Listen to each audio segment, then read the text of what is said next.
అవును. మొన్న శ్యామ్ పెట్టాడు కదా! 4 ముద్ర, అదే 4వ సంఖ్య సాతాను సంఖ్య అని క్రిస్పరంగా చెప్పారు. అది మనం ఎప్పుడో చూసిందండి.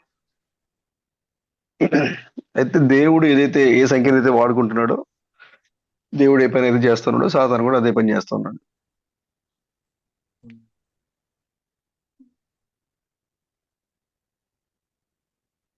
అదే మనం విజయనగరం ఫస్ట్ వెళ్ళినప్పుడు ఏసరత్న బ్రదర్తో మాట్లాడాం అనుకుంటా ఇది. అవును బ్రదర్. బ్రదర్ వీడియో ఏంటి స్టక్ అయిపోయింది? 5 అక్షరాలు. ఈశ్వరత్నం బ్రదర్ బ్రదర్. అది స్టక్ అయింది, ఇప్పుడు వస్తుంది బ్రదర్. హ్మ్. దేవుడు ఏ సంఖ్యనైతే వాడుకుంటాడో, సాతాను కూడా అదే సంఖ్యని వాడుకుంటా ఉంటాడు.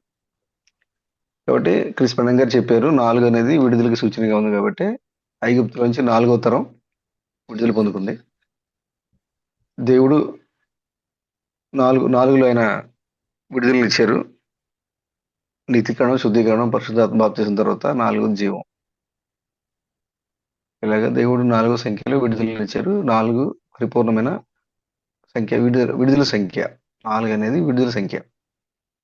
కానీ దాన్ని ఆ నెంబర్ని సాతాను కూడా వాడుకుంది. 4గో గుర్రం మీద వాడు స్వారీ చేస్తా ఉన్నప్పుడు 4గో గుర్రం మీద వాడు మృత్యువుగా బయటపడ్డాడు కాబట్టి అది వాడి సంఖ్య 4గా ఉందని చెప్పి కృష్ణ గారు అక్కడ ముందరలో మాట్లాడతారు. ఎందుకంటే ముందు దేవుడు ఏదైతే వాడుకుంటాడో దాన్ని వాడు అనుకరణ చేసి దాన్ని అలాగే వాడి సంఖ్య లేక లేదా వాడు చెప్పినట్లుగా లేదంటే వాడు దేవుడిగా చూపించుకోవడానికి ప్రయత్నం చేసేటువంటి ప్రయత్నాలు ఇవన్నీ కూడా. వాడు ఏడులో కూడా ఉన్నాడు. దేవునికి ఒక ఎత్తబడిన హానోకు ఉంటే వాడికి ఒక హానోకు ఉన్నాడు. ఆ, దేవునికి ఒక పెళ్లి కుమార్తె ఉంటే వాడికి ఒక పెళ్లి కుమార్తె ఉన్నాడు. దేవుడికి ఒక ఆదం ఉంటే వాడికి ఒక ఆదాం ఉన్నాడు. దేవుడికి ఒక అవ్వ ఉంటే వాడికి ఒక అవ్వ ఉంది. ఇలాగా దేవుడు ఏదైతే చేశారో అన్ని కూడా వాడు అనుకరణ చేసి ప్రజల్ని మభ్యపెట్టడానికి కోసం చేసేటువంటి ప్రయత్నం సాతాందది. కాబట్టి 4 అనేది స్పష్టంగా చెప్పారు సాతాందని. కానీ 4గో స్వారీలో వాడు మృత్యువుగా బయలుపరచబడ్డాడు కాబట్టి అక్కడ ముద్రల పుస్తకంలో ఆయన ఆ మాట చెప్పారు. కానీ బైబిల్ ప్రకారంగా 4 అనేది విడుదల సంఖ్య. విడుదలకు సూచనగా ఉంది. దాన్ని క్రిస్పన్ గారు చెప్పారు. థామస్ గారు కూడా దాన్ని అనేక సార్లు వర్తమానంలో చెప్పారు ఆ విషయాన్ని.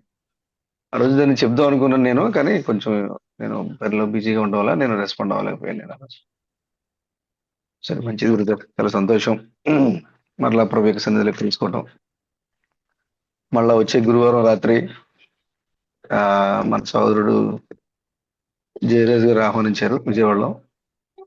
ఎప్పుడో 2 వారాల కిందటే చెప్పారు బ్రదరు ఖచ్చితంగా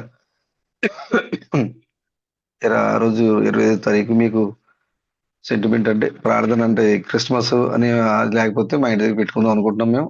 ఆ రోజు సెలవు కాబట్టి మా అబ్బాయి సెలవుకి ఇంటికి వస్తాడు.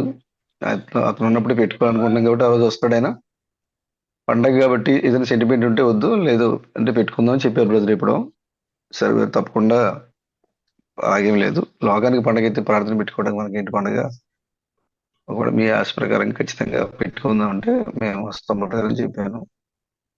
మళ్ళీ గురువారం నాడు మన సోదరుడు జయరాజు గారి దగ్గర ఇంటి దగ్గర సోదరుల కూడిక ఏర్పాటు చేయడం జరిగింది కాబట్టి వీలైన సోదరులు పురుషులతో మరి ఆయన కార్యక్రమాన్ని ఏర్పాటు చేసుకుంటే అక్కడ సరైన సౌకర్యాలు ఏర్పడడం వల్ల ముందుగా పురుషులతోనే ఆయన పెట్టుకోవాలని ఆయన ఆశపడుతున్నారు కాబట్టి రాగలిగిన వారు వీలైన వారు సహోదరులు ఎవరైనా ఉంటే కనుక మళ్ళీ గురువారం విజయవాడలో జరిగేటువంటి సహోదరుల కూడికలకి మరి రావాలని కోరుకుంటా ఉన్నాను. మంచిది. మనము ప్రభు యొక్క సన్నిధిలో కొనసాగిపోతూ ఉన్నాం. అనేక సమస్యలు, ఒడిదుడుకులు, శోధనలు అన్నిటి మధ్య కలవరపాట్లు యేసుక్రీస్తు క్లియర్గా చెప్పి వెళ్ళిపోయేటప్పుడు నేను వెళ్ళిపోతున్నాను, జాగ్రత్త, మీ హృదయాన్ని కలవరపడనియొద్దని చెప్పాను నేను. ఎందుకంటే సాతాను ఏ వైపు నుంచి వస్తుందో తెలీదు, మిమ్మల్ని కలవరపరుస్తుంది. కాబట్టి మీరు జాగ్రత్తగా ఉండండి, మీరు హృదయాన్ని కలవరపడనియొద్దని చెప్పారు.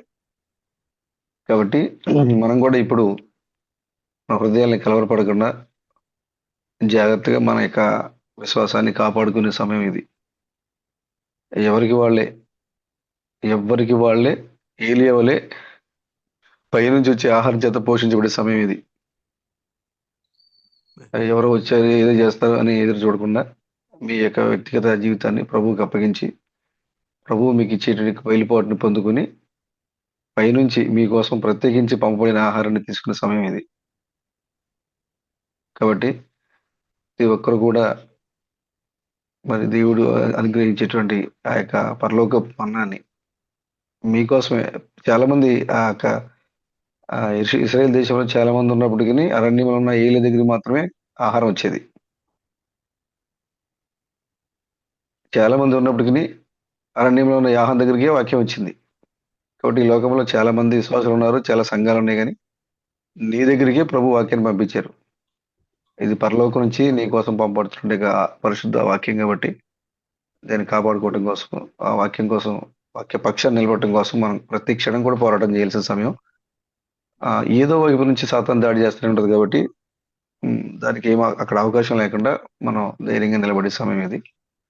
ప్రతి ఒక్కరు కూడా మీ ఆత్మీయ జీవితాన్ని మరింత బలంగా కట్టుకోవాలని, సమస్య శోధన వచ్చినప్పుడు ఆ చెట్లు ఏ విధంగా అయితే కదిలించబడినప్పుడు నెక్స్ట్ గాలి వచ్చిన సమయానికి నేను మరింత పటిష్టంగా ఉండాలని తన యొక్క వేరుని ఎలాగైతే మరి లోపలికి వేసుకొని మన చెట్టు మళ్ళీ వచ్చేటువంటి గాలి వాళ్ళకి సిద్ధపడి బలంగా ఉంటుందో, అలాగే మనం కూడా శోధన సమస్యలు వచ్చినప్పుడు మన విశ్వాసాన్ని మరింత లోపలికి వేసుకుని సాతాను తీసుకొచ్చి మరి ఇంకొక శోధన తీసుకొచ్చే సమయానికి మనం మరింత బలంగా ఉండడానికి మనం మరింతగా సిద్ధపడి ఉండాలి మనం.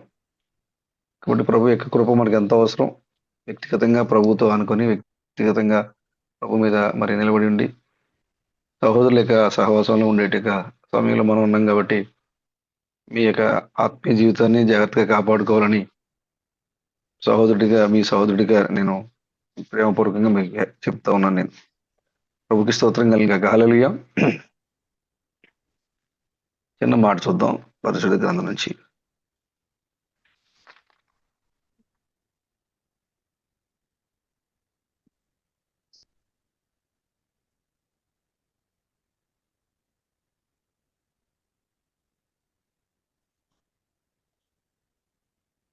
నిర్గమకాండము 1వ అధ్యాయము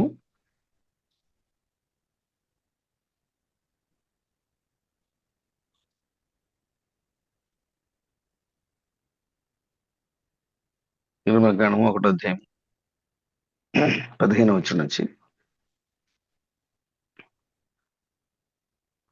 మరియు ఐగుప్తు రాజు షిఫ్రా పూయ అను హెబ్రీయుల మంత్రసానులతో మాట్లాడి, మీరు హెబ్రీ స్త్రీలకు మంత్రసాని పని చేయించు వారిని కాన్పు పీటల మీద చూచినప్పుడు మగవాడైన ఎడల పంచంపుడి, ఆడుదైన ఎడల దాని బ్రతకనీయుడని వారితో చెప్పాను.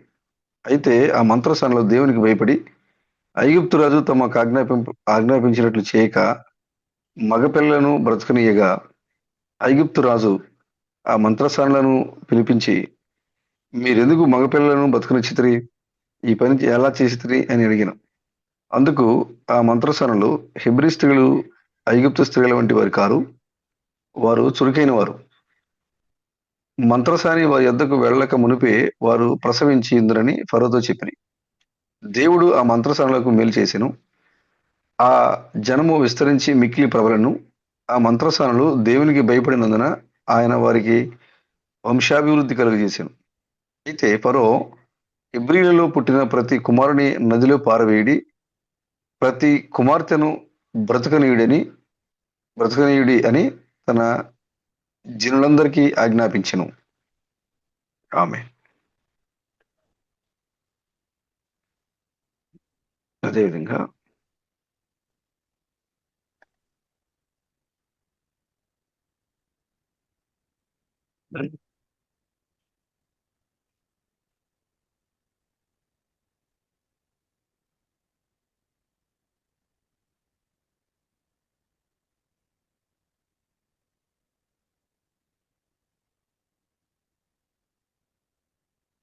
26వ మత్తయి సువార్త 26వ అధ్యాయము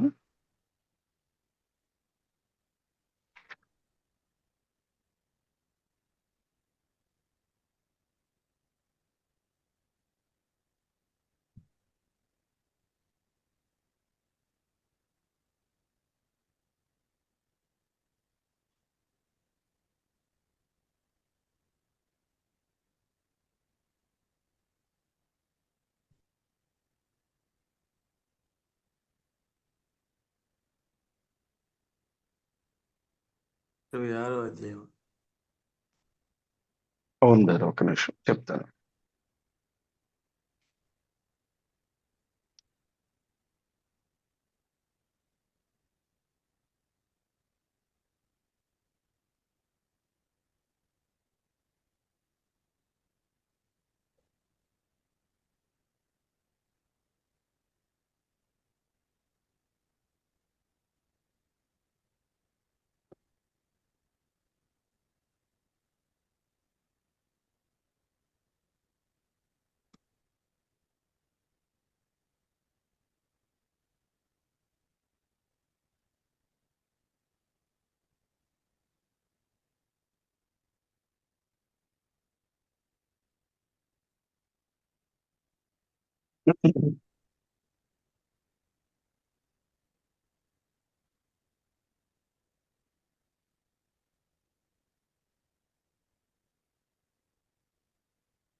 ఇరవై ఆరో అధ్యాయము 36 నుంచి 26, 36, పేజ్ నంబరు 27. అంతటా యేసు వారితో కూడా గెత్సెమనే అనబడిన చోటికి వచ్చి, నేను అక్కడికి వెళ్ళి ప్రార్థన చేసి వచ్చే వరకు మీరిక్కడ కూర్చుండుడని శిష్యులతో చెప్పి, పేతురును జబదయి 2 కుమారులను వెంటబెట్టుకుని పోయి దుఃఖపడుటకును చింతాక్రాంతులగుటకును మొదలుపెట్టెను. అప్పుడు యేసు, మరణమగునంతగా నా ప్రాణము బహు దుఃఖములో మునిగి ఉన్నది, మీరు ఇక్కడ నిలిచి నాతో కూడా మెలకువగా ఉండుడని వారితో చెప్పి, కొంత దూరం వెళ్ళి సాగిలపడి, నా తండ్రి, సాధ్యమైతే ఈ గిన్నె నా యొద్ద నుండి పోనిమ్ము, ఆయనను నా ఇష్ట ప్రకారము కాదు, నీ చిత్త ప్రకారమే కానిమ్మని ప్రార్థించాను. ఆయన మరలా శిష్యుల వద్దకు వచ్చి వారు నిద్రించి చూచి, ఒక గడి అయినను నాతో కూడా మేల్కొని ఉండలేరా? మీరు శోధనలో ప్రవేశించకుండానట్లు మెలకువగా ఉండి ప్రార్థన చేయుడి. ఆత్మ సిద్ధమే గాని శరీరము బలహీనమని పేతురుతో చెప్పి, మరలా 2వ మారు వెళ్ళి, నా తండ్రి, నేను దీనిని త్రాగితేనే గాని ఇది నా యొద్ద నుండి తొలగిపోవడం సాధ్యము కాని ఎడల నీ చిత్తమే సిద్ధించునుగాక అని ప్రార్థించి తిరిగి వచ్చి వారు మరలా నిద్రించుట చూచి, ఏలైనగా వారి కన్నులు భారముగా ఉండెను. ఆయన వారిని మరలా విడిచి వెళ్ళి ఆ మాటలే చెప్పుచు 3వ మారు ప్రార్థన చేసెను. అప్పుడు ఆయన తన శిష్యుల వద్దకు వచ్చి, ఇక నిద్రపోయి అలసట తీర్చుకునుడి, ఇదిగో ఆ గడియ వచ్చి ఉన్నది, మనిషి కుమారుడు పాపుల చేతికి అప్పగించబడుచున్నాడు, లెండి వెళుదము, ఇదిగో నన్ను అప్పగించేవాడు సమీపించినాడని వారితో చెప్పాను. ఆమె అదేవిధంగా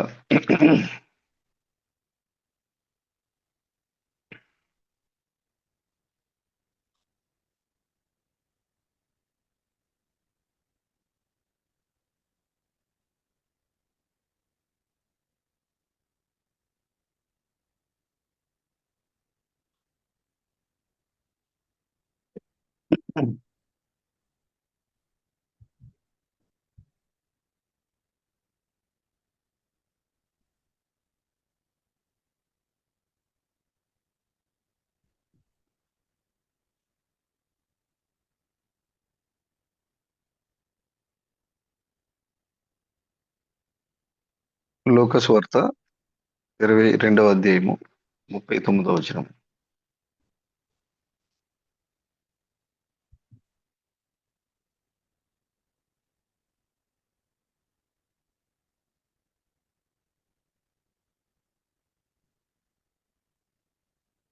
తర్వాత ఆయన బయలుదేరి తన వాడుక చొప్పున ఒలివ కొండకు వెళ్ళగా శిష్యులు ఆయన వెంట వెళ్ళిరి. ఆ చోట చేరి ఆయన వారితో, మీరు శోధనలో ప్రవేశించకుండానట్లు ప్రార్థన చేయడం అని చెప్పి, వారి యొద్ద నుండి రాతివేత దూరము వెళ్ళి మోకాళ్ళలోని, తండ్రి, ఈ గిన్నె నా యొద్ద నుండి తొలగించుటకు నీ చిత్తమైతే తొలగించము, అయినను నా ఇష్టం కాదు, నీ చిత్తమే సిద్ధించను గాక అని ప్రార్థించారు. అప్పుడు పరలోకం నుండి ఒక దూత ఆయన కనబడి ఆయనను బలపరిచెను. ఆయన వేదన పడి మరింత అతురముగా ప్రార్థన చేయగా ఆయన చెమట నేలపడుచున్న గొప్ప రక్త బిందువుల వలె ఆయన. ఆయన ప్రార్థన చాలించి లేచి తన శిష్యుల వద్దకు వచ్చి వారి దుఃఖము చేత నిద్రించడం చూచి మీరెందుకు నిద్రించున్నారు, శోధనలో ప్రవేశించుకున్నట్లు లేచి ప్రార్థన చేయడని వారితో చెప్పెను. ఆమె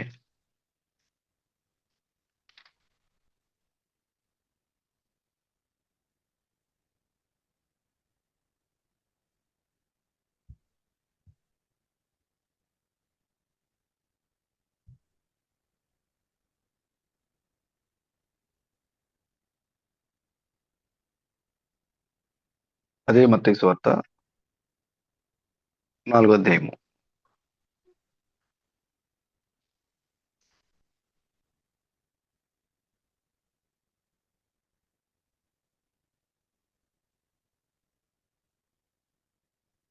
మత్తయి సువార్త 4వ అధ్యాయం. అప్పుడు యేసు అపవాది చేత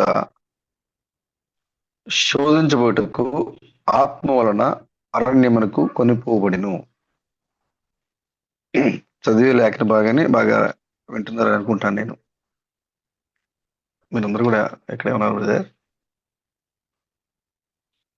ఆమేన్. అప్పుడు యేసు అపవాది చేత శోధించబడుటకు ఆత్మ వలన అరణ్యమునకు కొనిపోబడిను. 40 దినములు 40 రాత్రులు ఉపవాసము ఉండిన పిమ్మట ఆయన ఆకలి కొనగా ఆ శోధకుడు ఆయన వద్దకు వచ్చి, నీవు దేవుని కుమారుడు అయితే ఈ రాళ్ళు రొట్టెలుగినట్లు ఆజ్ఞాపించమని. అందుకైనా మనిషి రొట్టె వలన మాత్రమే కాదు గాని దేవుని నోట నుండి వచ్చి ప్రతి మాట వలన జీవించను అని వ్రాయబడి ఉన్నదనను. అంతటి అపవాది పరిశుద్ధ పట్టణమునకు ఆయనను తీసుకుని పోయి దేవాలయ శిఖరమున ఆయన నిలవబెట్టి, నీవు దేవుని కుమారుడు అయితే క్రిందకు దూకుము, ఆయన నిన్ను గూర్చి తన దూతలకు ఆజ్ఞాపించును, నీ పాదం ఎప్పుడైనా రాతికి తగలకుండా వారు నేను చేతులతో ఎత్తుకుందరు అని రాయబడినదని ఆయనతో చెప్పాను. అందుకు యేసు, ప్రభువైన నీ దేవుని నీవు శోధింపవలదని మరొక చోట వ్రాయబడి ఉన్నదని వారితో చెప్పాను. మరలా అపవాది మిగుల ఎత్తైన ఒక కొండ మీదకి ఆయన తోడుకొని పోయి ఈ లోక రాజ్యాలన్నిటినీ వాటి మహిమను ఆయనకి చూపి, నీవు సాగిలపడి నాకు నమస్కారం చేసినలా వీటన్నిటినీ నీకు ఇచ్చేదని ఆయనతో చెప్పగా, యేసు వానితో, సాతానా పొమ్ము, ప్రభువైన నీ దేవుని మొక్కి ఆయన మాత్రమే సేవింపలను అని వ్రాయబడినదనను. అంతటి అపవాది ఆయన విడిచిపోగా ఇదిగో దేవదూతలు వచ్చి ఆయనకు పరిచర్య చేసిరి. ఆమె ప్రార్థన చేసుకుందాం. మహాపరిశుద్ధుడైన మా దేవుడా, సర్వోన్నతుడా, కృప కలిగిన ప్రభువా, సర్వకృప అనేది మీకు వందనాలు, స్తోత్రములు. గడిచినటువంటి సమయం అంతా కూడా మమ్మల్ని ఎంతగానో నీ వాక్యంలో భద్రపరిచి మమ్మల్ని కరవపరుస్తున్న యొక్క సాతాన్ని మా నుంచి దూరపరిచి మా హృదయాలను స్థిరపరిచి మా చుట్టూ అనేక సమస్యలు, అనేక ఇబ్బందులు ప్రభు మరి ఆవరించి మమ్మల్ని కలివిలు చేస్తున్నప్పటికీ మా మాట ద్వారా, మా చూపు ద్వారా, మా నడవడిక ద్వారా, మా క్రియల ద్వారా మేము శోధించబడుతున్నప్పటికీ వాటన్నిటి నుంచి మమ్మల్ని తప్పించి మీ యొక్క ఆత్మతో మమ్మల్ని అభిషేకించి నడిపిస్తున్నందుకై మీకు వందనాలు చెల్లిస్తున్నాం. వాడు సాతాను గర్వపడుతున్నాడు, అత్యున్నతమైన సంఘములో నాకు స్థానం ఉంది, అత్యున్నతమైన సంఘములో నాకు విశ్వాసులు ఉన్నారు, అత్యున్నతమైన సంఘములో నాకు ఆరాధన లభిస్తుంది, అత్యున్నతమైన సంఘములో నన్ను సేవించేవారు ఉన్నారని వాడంతా మరి గర్వపడుతున్నాడు. అలాంటి సమయంలో వాడికి అవమానం కలిగే విధంగా, సిగ్గుపడే విధంగా నిజమైన పెళ్లి కుమార్తెను ప్రభు మరి నిజమైన అత్యున్నతమైన సంఘంగా ప్రత్యేకపరిచి ప్రభు రూపొందిస్తున్న దేవుడా మీకే స్తుతులు వందనాలు చెల్లిస్తున్నాం. ప్రభు మరి 2 చేతులు పైకెత్తి క్రీస్తువిడం ప్రభువా అని పిలువబడిన వారందరూ అత్యున్నతమైన సంఘస్థులు కాదు, అత్యున్నతమైన సంఘ విశ్వాసులు అని పిలువబడిన వారు అత్యున్నతమైన విశ్వాసులు కాదు అని ఈ చివరి కాల సమయంలో ఏది మంచి ఏది చెడు అని తేట తెల్లంగా ప్రభు మరి అవును కాదు అనే విధంగా గొప్ప వర్తమానమైనటువంటి క్రీస్తామస్త్రం మా కొరకు పంపించి గొప్ప గొప్ప విషయాలను ప్రభు మరి ఆది మొదలుకొని నేటి కాలం వరకు రహస్యంగా బైబిల్లో ఉంచబడేటువంటి అనేక సంగతులను మాకు అర్థమయ్యే రీతిలో బోధించడానికి మరి ఆయన పంపించిన దేవుడు మీకే వందనాలు చెల్లిస్తున్నాం. బలపరచండి, స్థిరపరచండి, మమ్మల్ని ప్రభు నీ యొక్క వాక్యంతో నింపండి. సాతానికి సిగ్గు కలిగే విధంగా ఓ ప్రభు మరి ఆ చిన్న గుంపులోంచి మరొక చిన్న గుంపుగా మమ్మల్ని మరి ప్రత్యేక పరచమని మేము అడుగుతున్నాం మా ప్రభు. నిజమైన మరి సూపర్ చర్చిలోంచి ప్రభు మరి మమ్మల్ని ఓ ప్రభు మరి కదిలించలేని ఒక సూపర్ చర్చిగా మమ్మల్ని రూపొందించమని అడుగుతున్నాం మా ప్రభు. నీకు వందనాలు, స్తోత్రములు. ఓ ప్రభు మరి మీరు చెప్పారు మీ హృదయములను కలవరపడకనీయకుడి అని మీరు చెప్పారు మా ప్రభు. కాబట్టి మేము మా హృదయాన్ని కలవరపడకనీయకుండా అది ఏ విషయంలోనే సరే మేము కలవరపడకుండా వాక్యంలో మరింతగా స్థిరంగా నిలబడక సహాయం దయచేయండి. సంఘాన్ని సహోదరులందరూ కూడా దీవించి ఆశీర్వదించండి. ప్రతి ఒక్కరు కూడా వారి వారి యొక్క విశ్వాసాలని ఒక్కసారి వెనుదిరిగి పరిశీలన చేసుకోవడానికి కూడా సహాయం దయచేయండి. ఓ నాతో పాటు మేమందరం కూడా ఓ ప్రభు మరి మా యొక్క పునాది సరిగా ఉందా లేదా అని మేము చూసుకోవడానికి కూడా సహాయం దయచేయండి. మీరే నడిపించి మహిమ ఘనత ప్రభావం పొందుకునమని మా విమోచకుడైన క్రీస్తు బ్రహ్మని మీ యొక్క నామంలో ఈ ప్రార్థనలన్నీ అడుగుచున్నాం ప్రభువా, ఆమె.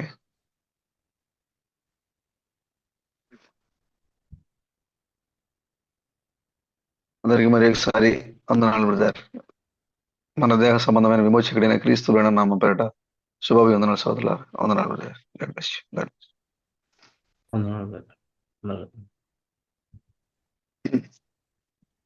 యేసుక్రీస్తు అరణ్యానికి కొనుకోబడ్డారు. ఎందుకు తెలుసా?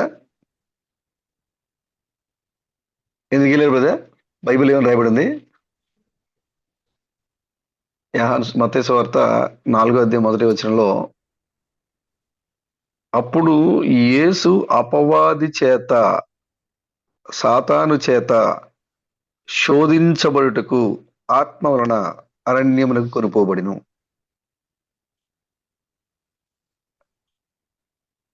ఆయన ప్రిపేర్ అయ్యి వెళ్ళారు ప్రభు. అక్కడికి వెళ్తే సాతాను ఉంటది, అక్కడ ఆయన శోధిస్తుంది. ఇది సాతాను నన్ను శోధిస్తే అప్పుడు నేను నాలో ఉన్న విశ్వాసం ఏంటో ఈ లోకాన్ని నేను చూపించగలుగుతాను, నేను ఎంతగా నిలబడగలనో కూడా తెలుసుది నాకు అని ఆయన ఎరిగి తనని తాను శోధించబడినట్లుగా, తను తాను సాతాను చేతుల్లోకి వెళ్ళి తన యొక్క విశ్వాసం ఏంటో ఈ లోకానికి తెలియబడినట్లుగా ఆయన ప్రభువైన యేసుక్రీస్తు అరణ్యంలోకి వెళ్ళారు. అరణ్యానికి ఎందుకు వెళ్ళారంటే సాతాను చేత శోధించబడాలని. ఏం బ్రదర్, ఇది ఎవరన్నా ఊహిస్తారా? అసలు ప్రభు అరణ్యంలోకి శోధించబడడానికి వెళ్ళారు అంటే ఎవరన్నా ఊహించగలుగుతారా? ఇప్పుడు మనం కూడా ఈ అత్యున్నతమైన నిజమైన సంఘంలోనికి ఎందుకు వచ్చాము అంటే దేవుడు ఎంత బలమైన వాడో నిరూపించాక మనం వచ్చాం. కాబట్టి దేవుడు ఎంత బలమైన వాడో గొప్పవాడో నిరూపించాక మనం వచ్చాం కాబట్టి సాతాను ఏం చేస్తుందంటే మనల్ని ఇప్పుడు యేసుక్రీస్తుని ఎలాగైతే శోధించిందో, ఎలాగైతే పరీక్షించిందో అలాగే మనల్ని కూడా పరీక్షిస్తుంది. అలాగా ప్రభు సాతానికి అప్పగించుకున్నాడు, తను శోధించినట్లుగా అప్పగించుకున్నాడు. ఆయన సాతాను తనను శోధించినట్లుగా, నువ్వు శోధించినను నేను ఎక్కడ పడిపోను, నువ్వు శోధించేటప్పుడు నేనేం చేస్తానంటే ఈ విధంగా వ్రాయబడి ఉన్నదే అని వాక్యాన్ని తీసి ఉపయోగిస్తాను. అది మనకి తెలిసిందంటే ఇప్పుడు మనం కూడా ఇలా రాయబడి ఉన్నదే, సాతానా ఇలా రాయబడి ఉంది అని మనకు తెలిసిందంటే అర్థం ఏంటంటే ఆయన శోధించబడినట్లుగా ఆ పర్వతం మీదకి వెళ్ళాడు, ఆయన ఆ అరణ్యానికి వెళ్ళాడు ఆయన. కాబట్టి ఇప్పుడు నిజమైన మరి బిడ్డలు కూడా, నిజమైన దేవుని కుమారులు కుమార్తెలు కూడా తాము శోధించబడినట్లుగా వారు మరి సాతాను చేతుల్లో ఉన్నారు. ఇప్పుడు సాతాను మన దగ్గరకు వచ్చి ఆశ చూపిస్తూ ఉంటది, ప్రభు దగ్గరకు వచ్చి చెప్తోంది. ప్రభుకి ఆకలి అయిందని ఎరిగింది. 3 దినాలు ఆయన ఉపవాసం ఉన్నాడు, ఆకలితో ఉన్నాడు ఆయన. ఈ టైంలో మరి ఇక్కడైతే ఏం ఆకలి అయితే తినడానికి ఏముండదు ఇక్కడ. ఈ టైంలో మనం వెళ్ళి కొద్దిసేపు మాట్లాడదామని వచ్చి, నువ్వు ఆకలిగా ఉన్నావుగా, నువ్వు చెప్పే వాక్యం నిజమైన వాక్యం కదా, నువ్వు దేవుని కుమారుడు అని చెప్తున్నావు కదా, నువ్వు పైనుంచి దిగుచ్చానని చెప్తున్నావు కదా, అయితే ఈ చుట్టూ ఈ కొండ మీద రాళ్ళు ఉన్నాయి కదా, ఈ రాళ్ళని రొట్టెలుగా మార్చుకో అని చెప్తుంది. అప్పుడు ఆయన ఏం చేయాలి? తన జ్ఞానాన్ని ఉపయోగించకూడదు, తన తెలివిని ఉపయోగించకూడదు. అప్పుడు ఆయన ఏం చేశారంటే పరిశుద్ధ గ్రంథంలో ఏదైతే రాయబడిందో అప్పుడైనా ఆ వచనాన్ని చూపిస్తున్నారు. మనుషుడు రొట్టె వలన మాత్రమే కాదు కానీ దేవుని నోట నుండి వచ్చు ప్రతి మాట వలన జీవించును అని వాక్యంతో సమాధానం చెప్పారు. ఆయన వాక్యంతో సాతానికి సమాధానం చెప్పారు అంటే అర్థం ఏంటి అంటే ఆయన సాతాను తనను శోధించినట్లుగా అనుమతిచ్చారు. శోధకుడు తన దగ్గరికి వచ్చి తనతో మాట్లాడి తను శోధించినట్లుగా అనుమతిచ్చారు. వాడు అనుమతించిన దాన్ని బట్టే వాడు వచ్చాడు.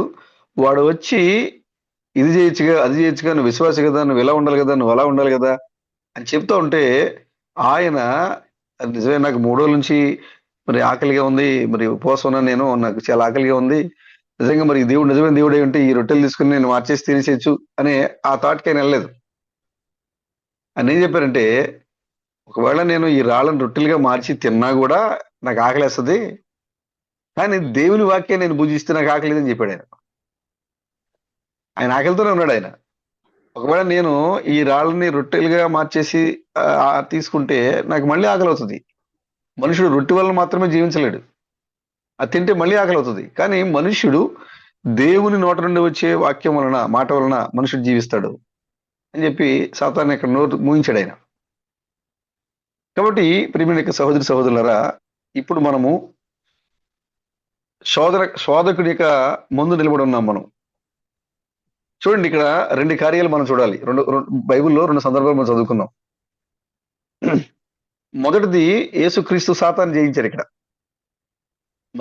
మనం మత్తయి సువార్త 4వ అధ్యాయంలో మనం చూస్తే యేసుక్రీస్తు సాతాన్ని ఇక్కడ జయించారు. వాక్యంతో రాయబడిన వాక్యాన్ని తీసి లాస్ట్ లో ఆయన అంటారు ఎక్కడంటే 10వ వచనంలో ఏమంటారంటే, యేసు వానితో సాతానా పొమ్ము, ఇంకా నువ్వు నా దగ్గర వద్దు, అసలు పో అని చెప్పారు. రాయబడిన వాక్యాన్ని తీసి ఉపయోగించి సాతానా పొమ్ము, ప్రభు అయిన నీ దేవునికి ముఖ్య ఆయన మాత్రమే సేవించవలను అని వ్రాయబడి ఉన్నదండి. అంతలో అపవాది ఆయన విడిచిపోగా దేవదూతలు వచ్చారు అక్కడికి.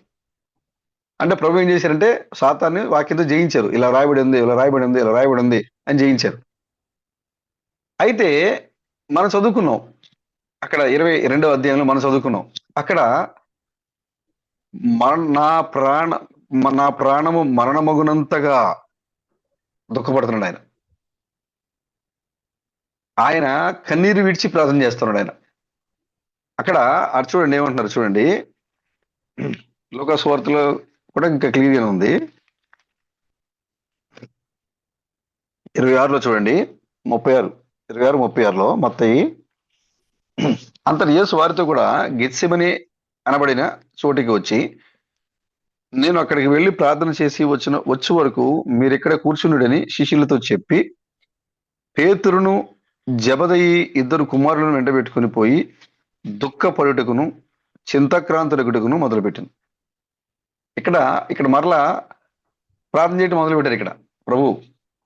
ఇది సువార్త పరిచర్య చివర.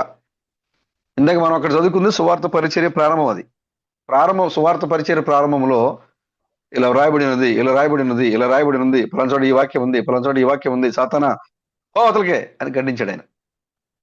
మీరు అందరూ బాగా అర్థం చేసుకుంటారు అనుకుంటా నేను. సోదరులందరూ కూడా బాగా గ్రహించండి. ఇది నిద్ర టైం కాబట్టి కొంచెం సేపు నేను మాట్లాడతాను, కొంచెం జాగ్రత్తగా ఉండండి బ్రదర్. సలాం బ్రదర్, కొంచెం సేపే.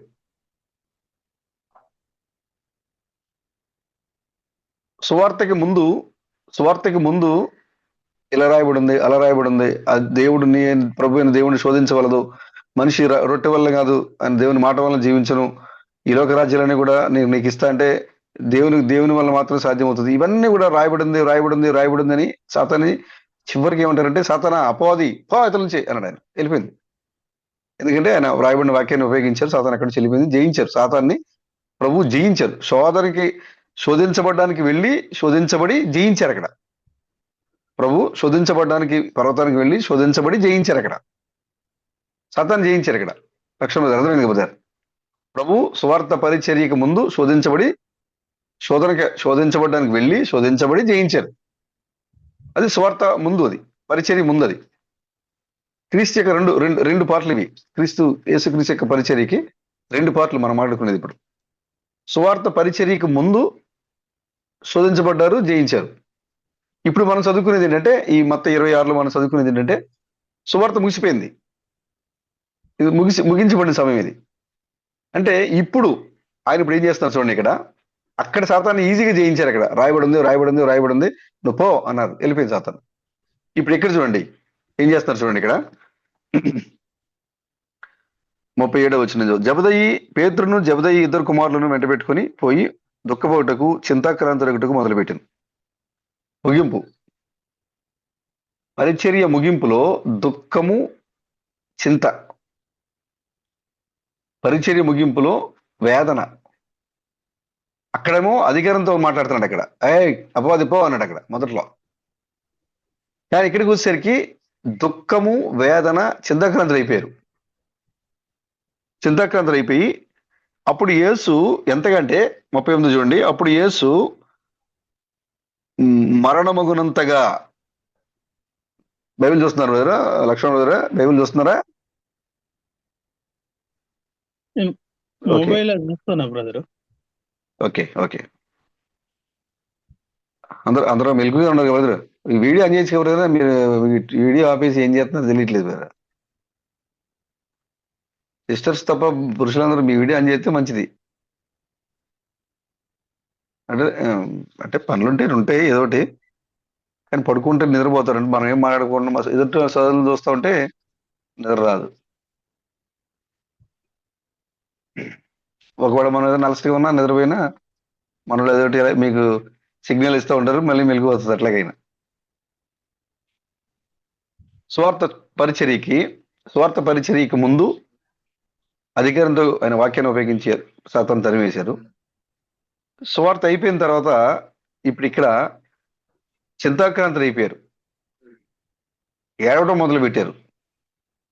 అక్కడ అరణ్యంలో ఉన్నారు, ఇక్కడ తోటలో ఒలివ తోటలో ఉన్నారు, గెసెమని తోటలో ఉన్నారు. ఇక్కడ ప్రాంతంలో అక్కడ దేవుడు సాతానుతో మాట్లాడారు, ఇక్కడ కూడా దేవుడు పోరాటం చేస్తున్నారు. ఇక్కడ రెండు పోరాటాలు. అక్కడ పోరాటానికి ఇక్కడ పోరాటం తేడా ఏంటంటే అక్కడ అధికారంతో సాతాన్ని జయించారు. ఇక్కడ ఈ ఒలివల తోటలో ఈ గెసెమని ప్రాంతంలో ఒలివల తోటలో ఇక్కడ తనను తాను జయించుకుంటున్నారు. ఇక్కడ అక్కడైతే అధికారం ఉంది, సాతాన్ని గద్దించారు, వాక్యాన్ని ఉపయోగించారు, సాతాను వెళ్ళిపోయింది. కానీ ఇక్కడ యేసుక్రీస్తు ఏం చేస్తున్నారంటే తనను తాను జయించుకుంటున్నారు. ఇక్కడ కృష్ణ గారు చెప్పారు, ఈ లోకంలో నాకు మొట్టమొదటి శత్రువు ఎవరే, అది నాకు నేనే మొట్టమొదటి శత్రువుని నేను.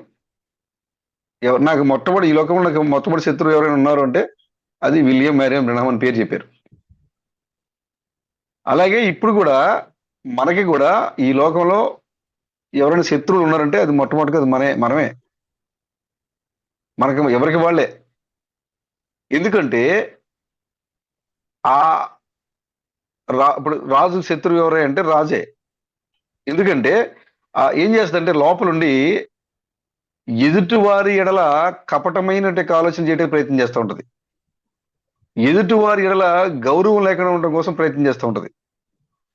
ఎదుటివారి ఎడల దేవుని వాక్యానికి భిన్నమైన ఆలోచన చేసే విధంగా రాజు ప్రయత్నం చేస్తూ ఉంటాడు. దానివల్ల ఏమవుతుందంటే రాజుకు సంబంధించిన ఆత్మీయ జీవితం అంతా కూడా పాడైపోతుంటది, పెడతో పట్టిస్తుంటది. ఇప్పుడు కృష్ణ గారు ఏం చెప్పారంటే నాకు మొట్టమొదటి శత్రువు ఎవరంటే విలియం బ్రెనహామే. కాబట్టి నేను జయించాల్సింది ఎవరినంటే ముందు విలియం బ్రెనహాం జయించాలి. అంటే నా ఆలోచన జయించాలి, నా మాటలు జయించాలి, నా క్రియలు జయించాలి. నేను అన్నింటిని జయిస్తే నేను సంవత్సరం జయించినట్టే. చూడండి ప్రభు ఇక్కడ యేసుక్రీస్తు ఏం చేస్తున్నారంటే ముందుగా సువార్త పరిచర్యకి ముందుగా తను శోధనకు అప్పగించుకున్నారు, శోధించబడ్డారు, ఆయన శోధనలో జయించారు.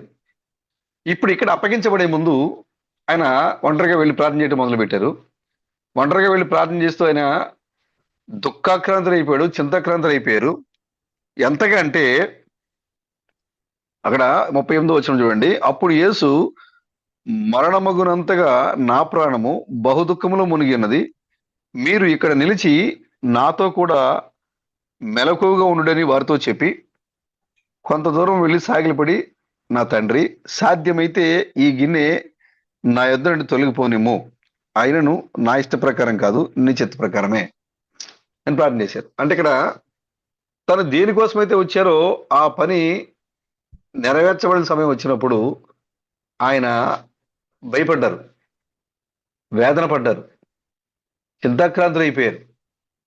ఎంతగా అయిపోయారంటే మరణమగునంతగా, నా ప్రాణము మరణమగునంతగా ఆ వేదనలో ఉందని చెప్తున్నారు ఆయన.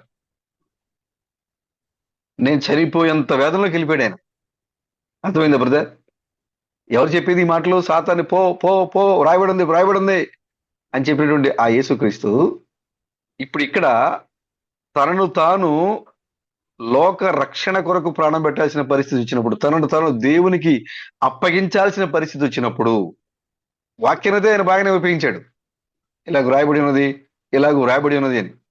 కానీ ఇక్కడ తనను తాను దేవునికి అప్పగించాల్సిన పరిస్థితి వచ్చినప్పుడు, తనను తాను జయించాల్సిన పరిస్థితి వచ్చినప్పుడు ఆయన ఎంతగా చింతాక్రాంతులైపోయారు, ఎంతగా వేదన పడ్డారు, ఆయన ఎంతగా మరణమగునంతగా మరణమగునంతగా ఏడ్చాడు ఆయన. ఇక్కడ మన పదాల్లో రాయబడింది కాబట్టి దాని తీవ్రత మనకు తెలియట్లే.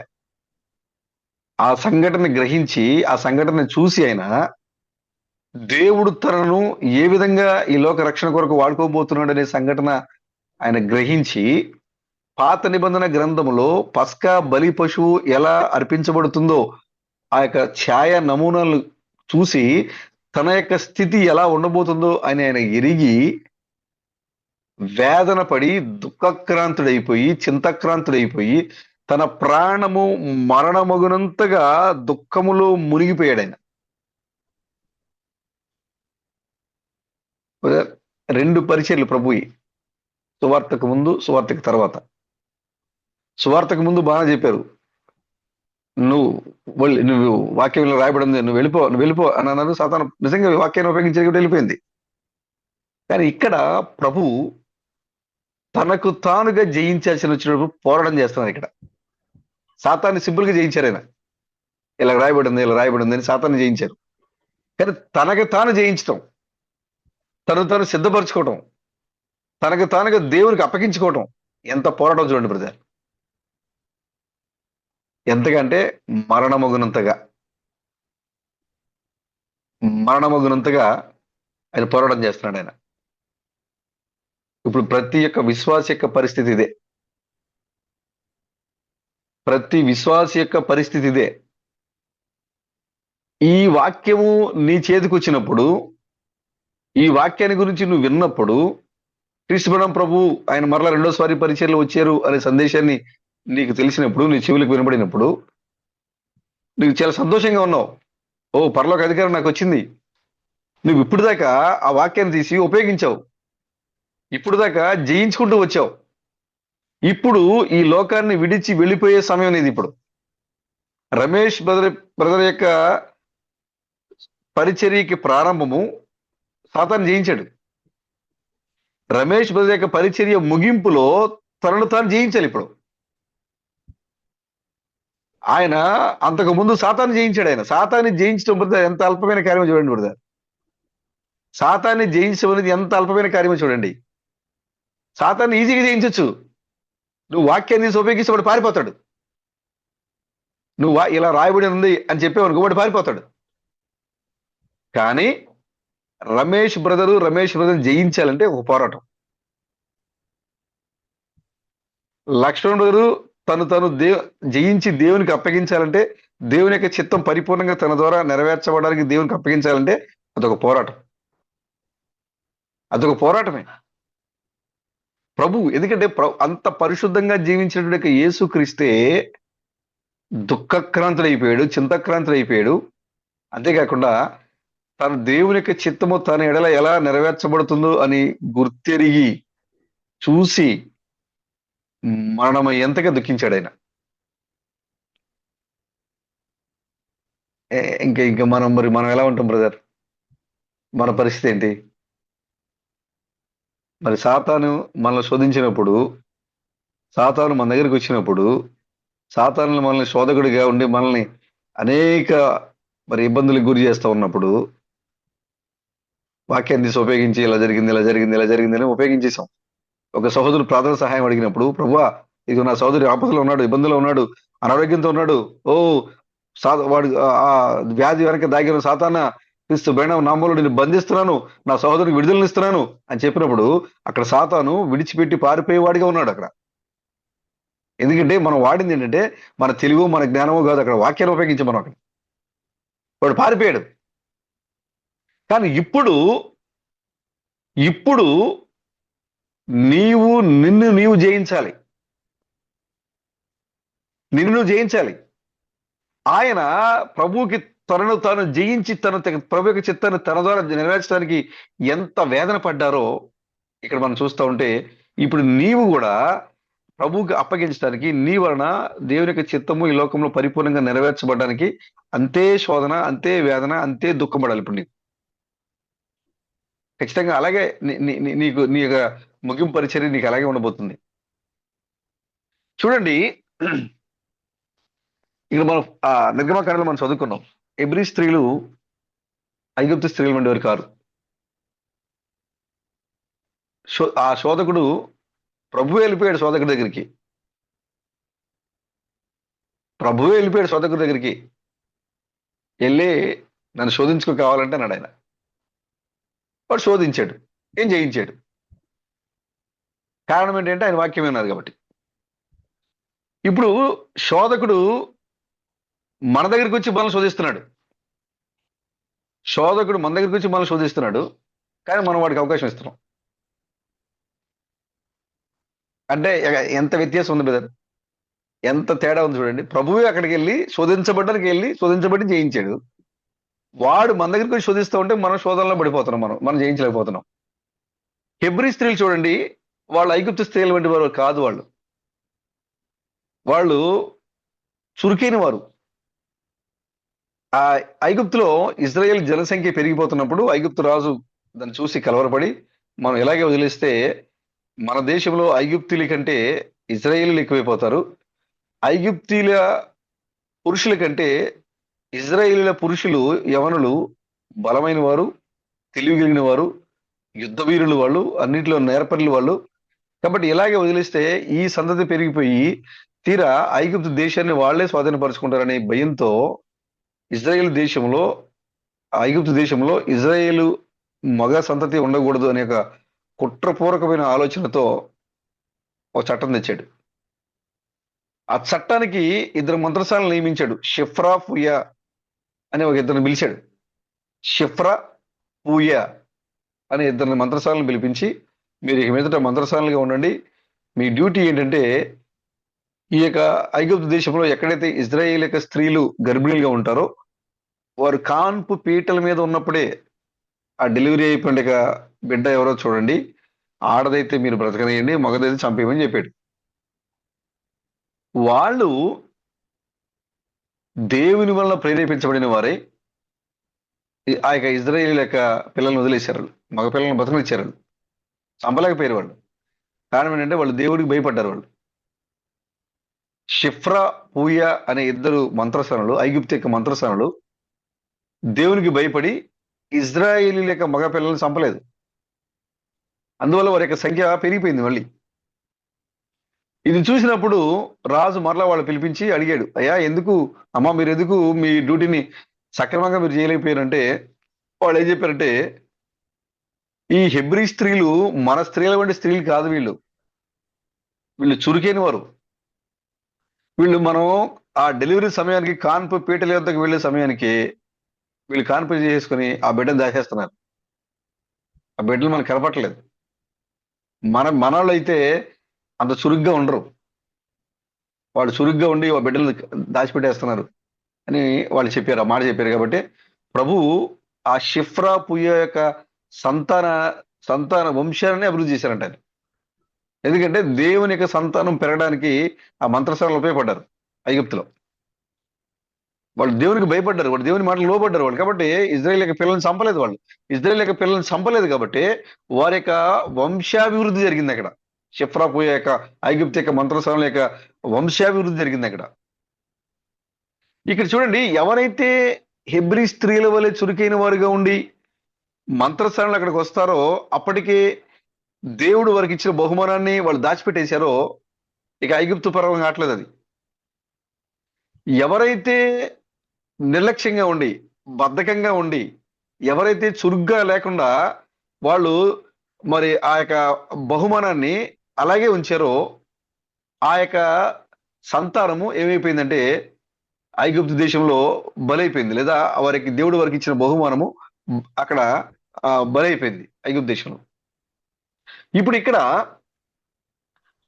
శోధకుడు వచ్చి నేను శోధిస్తా ఉంటే, నీ దేవుడు నీకు ఇచ్చిన బహుమానాన్ని నువ్వు దాచుకోవాలి. దేవుడు నీకు ఏదైతే బహుమానం ఇచ్చాడో, ప్రేమ, సంతోషము, సమాధానము, దీర్ఘశాంతము ఫలాలు ఏదైతే నీకు ఇచ్చారో, ఈ ఫలాలు నువ్వు బహు జాగ్రత్తగా పెట్టుకోవాలి నీ దగ్గర. నువ్వు ఎప్పుడైతే నిర్లక్ష్యంగా ఉంటావో, ఎప్పుడైతే వాటి గురించి నువ్వు జాగ్రత్తగా పాటించవో, వాటి పైన వాటిని లాక్కొని పోవడానికి ఫరో కొంతమంది మంత్రసాలను పెట్టించాడు ఇక్కడ ఈ లోకంలో. సాతాను కొంతమంది మంత్రసాలను పెట్టించాడు ఈ లోకంలో. నీకు ఇవ్వబడిన బహుమానం ఏదైతే ఉందో, నీకు ఇచ్చిన ఫలాలు ఏవైతే ఉన్నావో, వాటిని నువ్వు జాగ్రత్తగా పెట్టుకోకపోతే, సాతాను నీ దగ్గరికి రావడం కంటే ముందే వాటిని నువ్వు భద్రపరచకపోతే, వాడు ఏం చేస్తాడంటే తీసి వాటిని బద్దలు చేస్తాడు. నీలో ప్రేమ ఉండదు, నీలో ఐక్యత ఉండదు, నీలో సమాధానం ఉండదు, నీలో సహవాసం ఉండదు, నీలో ఓర్పు ఉండదు. 9 ఆత్మీయ ఫలాల్లో ఏ ఒక్కటి కూడా నీ దగ్గర లేకుండా వాడు నాశనం చేస్తాడు. ఈ మంత్రశాల దానికోసం నియమించబడ్డది. దేనికోసమే అంటే ఈ యొక్క నేత్రాశ, శరీరాశ, జీవపుడంబాలు, అదేవిధంగా ప్రేమ, సహవాసము, సంతోషము, దీర్ఘశాంతం, దైవత్వం, వీటన్నిటి ఏవైతే ఒక మనిషి పరిపూర్ణంగా జయించి సంతరించుకుంటాడో అతను పరిపూర్ణమైన క్రీస్తు అవుతున్నారు. ఆ పరిపూర్ణమైన క్రీస్తు అయితే ఈ లోకాన్ని పరిపాలించే రాజ్యాధికారం పొందుకునే వారిగా వాళ్ళు ఉంటారు. వాడి భయం ఏంటి అంటే, ఫరో యొక్క భయం ఏంటంటే ఇజ్రాయేళ్లు వీళ్ళకంటే బలవంతులైపోతున్నారు కాబట్టి వాళ్ళని నాశనం చేయాలి. ఇప్పుడు సాతాను యొక్క భయం ఏంటంటే, వాడి సైన్యము కంటే ఈ సైన్యము వాక్యంలో గాని విశ్వాసంలో గాని అన్ని విషయాల్లో కూడా వీళ్ళు బలవంతులుగా ఉన్నారు. అన్ని విషయాలు వీళ్ళు బలవంతులుగా ఉన్నారు. కాబట్టి దేవుడు వారికి ఇచ్చిన బహుమానము, ఫలాలు ఏవైతే ఉన్నావో వాటిని నాశనం చేయాలి. నువ్వు ఎప్పుడైతే 9 ఆత్మీయ వరాలను కలిగి ఉంటావో, ఎప్పుడైతే నువ్వు ఆ క్రీస్తు కలిగిన లక్షణాలు నువ్వు కలిగి ఉంటావో, అప్పుడు వాడు నీ ముందు నిలబడలేడు. కాబట్టి వాడు టార్గెట్ ఏంటంటే, దేవుడు నీకు ఏ బహుమానం అయితే ఇచ్చాడో, ఏ ఫలాలు అయితే ఇచ్చారో, ఆ ఫలాల్ని నీ దగ్గర లేకుండా వాడు నాశనం చేయటమే వాడు టార్గెట్. దానికోసమే కొంతమంది నియమించుకున్నాడు వాడు. వాళ్ళు ఎక్కడ ఉంటారంటే నీ దగ్గరే ఉంటారు, నీ చుట్టే ఉంటారు. వాళ్ళు కాన్పు పీటల మీద నీకు డెలివరీ అవుతున్నా అనడంతోనే వాళ్ళు వచ్చేస్తారు అక్కడికి. వాళ్ళు అక్కడికి వచ్చి చూస్తారు, అబ్బాయా అమ్మాయా. అమ్మాయి అయితే తెలిసి వెళ్ళిపోతారు. పర్లేదు, ఇతను అవిశ్వాసే, మనతో ఉంటాడులే అనుకుంటే నీ జోలికి రాదు. లేదు, ఇతను విశ్వాసే అని అనుకుంటే కనుక నీకు దగ్గర ఉన్నట్టు 9 వరాలని, నీ పరిశుద్ధ జీవితాన్ని, క్రీస్తు యొక్క తత్వాన్ని మొత్తాన్ని కూడా లాగి పడేసి ఐగుప్తులో నైల్ నదిలో పడేస్తారు. కాబట్టి నువ్వు ఎలా ఉండాలంటే, ఆ షిఫ్రా పుయ్యా చెప్పినట్లుగా, ఐగుప్తు యొక్క మంత్రస్థానాలు చెప్పినట్లుగా నువ్వు ఎలా ఉండాలంటే చురుకైన వాడిగా ఉండాలి. నువ్వు చురుకైన స్త్రీగా నువ్వు ఉండాలి, చురుకైన సంఘంగా నీవు ఉండాలి. సాతాను నీ దగ్గరికి వచ్చినప్పుడు వాడు నీలో ఉన్న పరిశుద్ధిని వాడు ఎత్తుకుపోవాలనుకున్నప్పుడు నువ్వు చురుకైన వాడిగా ఉండాలి, నీ కాపాడుకునే వాడిగా ఉండాలి. వాడు సాతాను దగ్గరికి వచ్చినప్పుడు ప్రేమ, సహవాసము, సమాధానము, దీర్ఘశాంతము, దైవత్వము, ఆశనిగ్రహము, మంచితనము, దయ, ఓర్పు, సహనము, ఇవన్నీ కూడా, ఈ ఫలాలన్నీ కూడా నీ దగ్గర జాగ్రత్తగా ఉండాలంటే నువ్వు మెలకుగలిగి ఉండాలి, చురుగ్గా ఉండాలి. లేదంటే వాడు వచ్చి వాటన్నిటి దొంగిలించిపోతాడు. వాటన్నిటి దొంగిలించిపోతాడు. నువ్వు ఎలా ఉండాలంటే హెబ్రీ స్త్రీల వలె చురుకైన వాడిగా ఉండాలి. లేదంటే నువ్వు పొందుకున్న సమస్తాన్ని వాడు వచ్చలేకపోతాడు. వాడు భయం ఏంటంటే నువ్వు ఎక్కడ విస్తరించిపోతావో, నువ్వెక్కడ ఈ రాజ్యాన్ని స్వాధీనపరుచుకుంటావో, నువ్వెక్కడ దేవునికి తగినంతగా నువ్వు ఈ లోకంలో క్రీస్తు యొక్క స్వభావంతో నువ్వు ఎక్కడ ఈ లోకంలో జీవిస్తావు. వాడు భయం అదే, ఫరో భయం అదే, సాతాను భయం కూడా అదే. ఇది నా దేశం, ఇది నా రాజ్యం, ఇది నా ఏదేనిది. వీళ్ళెవరు బయలుదేరి మేము క్రీస్తులము, మేము దేవుళ్ళము, మాకు మరణం లేదు, మాకు దుఃఖం లేదు, మాకు వ్యాధులు లేదని చెప్పడానికి అసలు వీళ్ళెవరు? వీళ్ళు పెరిగిపోతే నా రాజ్యాన్ని వాళ్ళు లాగేసుకుంటారు. కాబట్టి నేను వీళ్ళు నాశనం చేయాలి అని శోధకుడు నీ దగ్గరికి వస్తూ ఉంటాడు. సార్, శోధకుడు నీ దగ్గరికి వస్తూ ఉంటారు. ఆ టైంలో నువ్వు చురుకుగా ఉండాలి, నువ్వు మెలకువ కలిగి ఉండాలి. లేదంటే నీవు కలిగిన అన్ని యొక్క వరాలని ఎత్తుకుని పోవడానికి ఐగుప్తిక మంత్రస్వానులు నీ చుట్టూ తిరుగుతూనే ఉన్నారు. అక్కడైతే షిఫ్రాపుయ్య దేవుని యొక్క భయం చేత ప్రేరేపించబడి అక్కడ మోషే లాంటి యవనస్తులు బ్రతకనిచ్చారు వాడు. కానీ ఇప్పుడు ఇక్కడ షిఫ్రాలు పుయ్యాలు లేరు. వాడు పరిపూర్ణంగా అందరిని వాడు గుప్పట్లో పెట్టుకున్నాడు. ఇప్పుడు మనకున్న షిఫ్రా పుయ్య ఎవరే అంటే నువ్వు నమ్ముతున్న వాక్యమే షిఫ్రా పుయ్య మనకి. ఈ షిఫ్రా అనగా అర్థం ఏంటంటే సౌందర్యవంతమని. షిఫ్రా అనగా అర్థం ఏంటంటే ఐగుప్తిక మంత్రస్థానాలు, 2 మంత్రస్థానాలు. ఒక ఆమె పేరు షిఫ్రా, రెండో ఆమె పేరు పూయ. అంటే సౌందర్యం. నీకున్న సౌందర్యం ఏంటి అంటే వాక్యమే. ఇప్పుడు నిన్ను కాపాడగలిగేది ఎవరంటే వాక్యమే. ఇప్పుడు నిన్ను భద్రపరిచేది ఎవరంటే వాక్యమే. ఇప్పుడు నిన్ను సాతాను చేతులు పడకుండా కాపాడేది ఎవరంటే వాక్యమే. అక్కడ ఐగుప్తిక మంత్రస్థానాలు ఎలాగైతే దేవుని చేత ప్రేరేపించబడి ఆ మగ శిశువులు బ్రతకనిచ్చారో అలాగే ఇప్పుడు పరిశుద్ధాత్మ యొక్క అభిషేకంతో కాపుదలతో నువ్వు కాపాడబడాలి. చురుగ్గా ఉండాలి, ఉత్సాహంగా ఉండాలి, జయించేవాడిగా ఉండాలి. సాతాను నీ దగ్గర రావడం కంటే ముందే నీ ఫలాలను భద్రం చేసుకునేవాడిగా నువ్వు ఉండాలి. లేదంటే వాడు వచ్చి పతిపోతాడు సార్.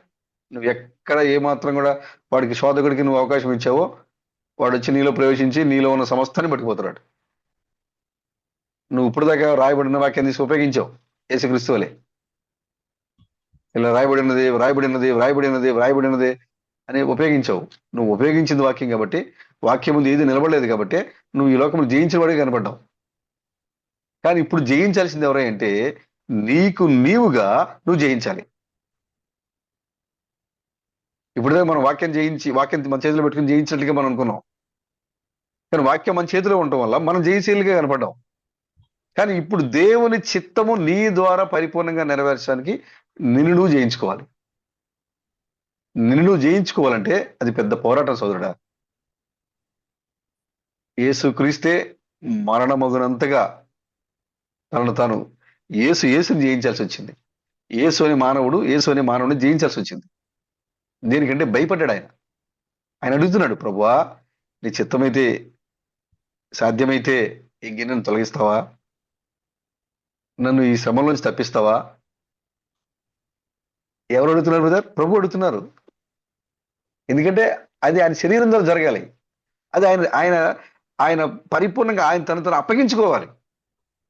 అంటే తను జయించాలి. తను జయించాల్సిన స్థితి వచ్చినప్పుడు ఆయన వేదన పడుతున్నాడు మరణమగునంతగా.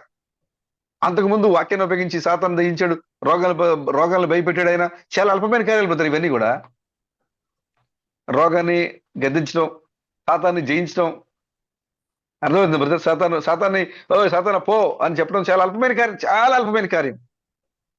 కానీ పోరాటం ఏదంటే నిన్ను నీవు జయించడం. విస్మరణంగా చెప్పినట్లుగా అన్నిటికన్నా అతి గొప్ప పోరాటం ఇదే. అన్నిటికన్నా అతి గొప్ప పోరాటం ఏంటంటే లక్ష్మణ్ బ్రదరు తనలో ఉన్న లక్ష్మణ్ని జయించటం, మున్నా బ్రదరు తనలో ఉన్న మున్నా బ్రదర్ని జయించటం.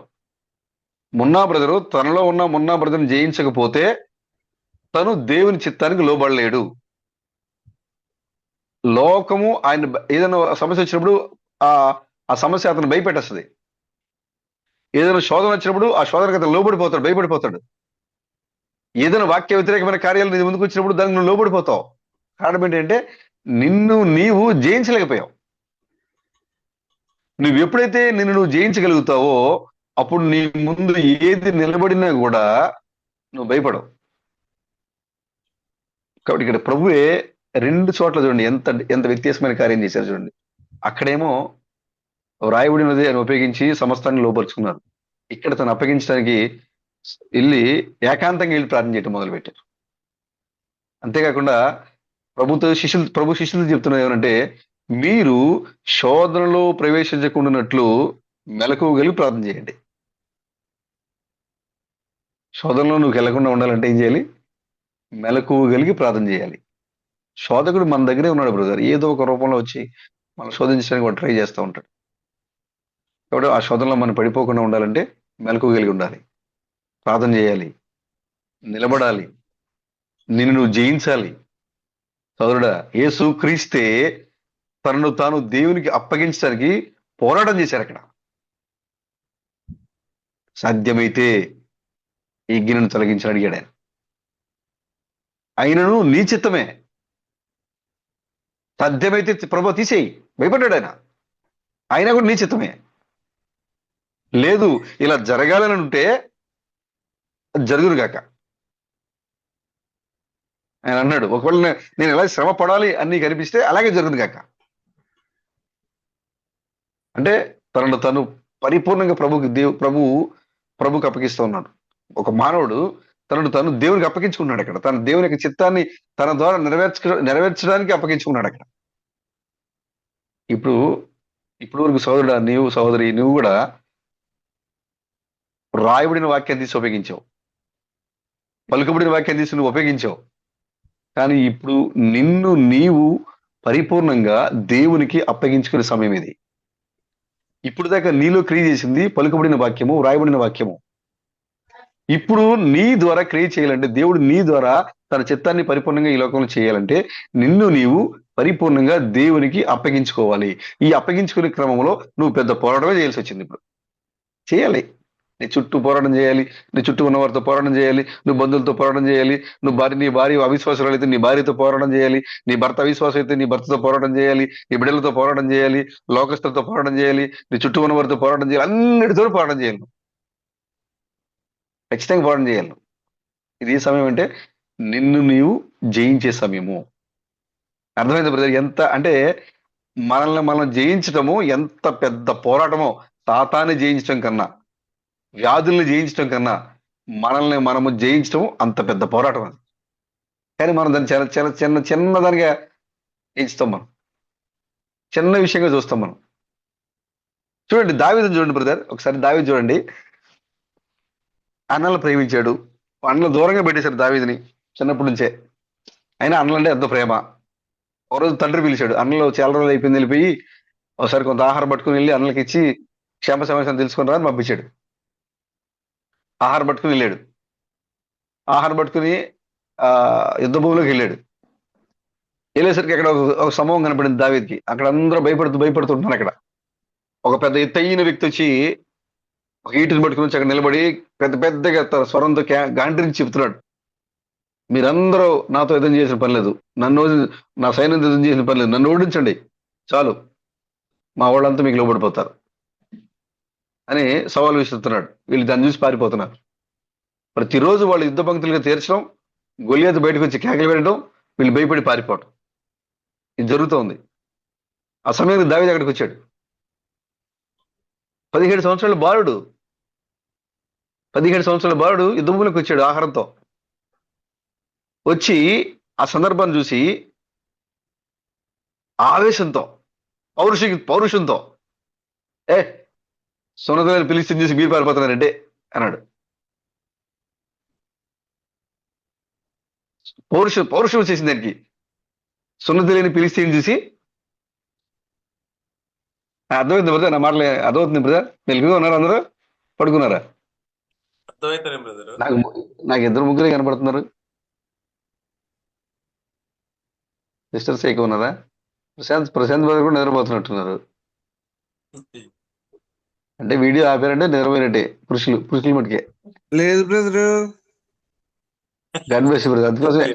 అందుకోసమే మీరు పలుకుతారని నిద్రపోతున్నారంట.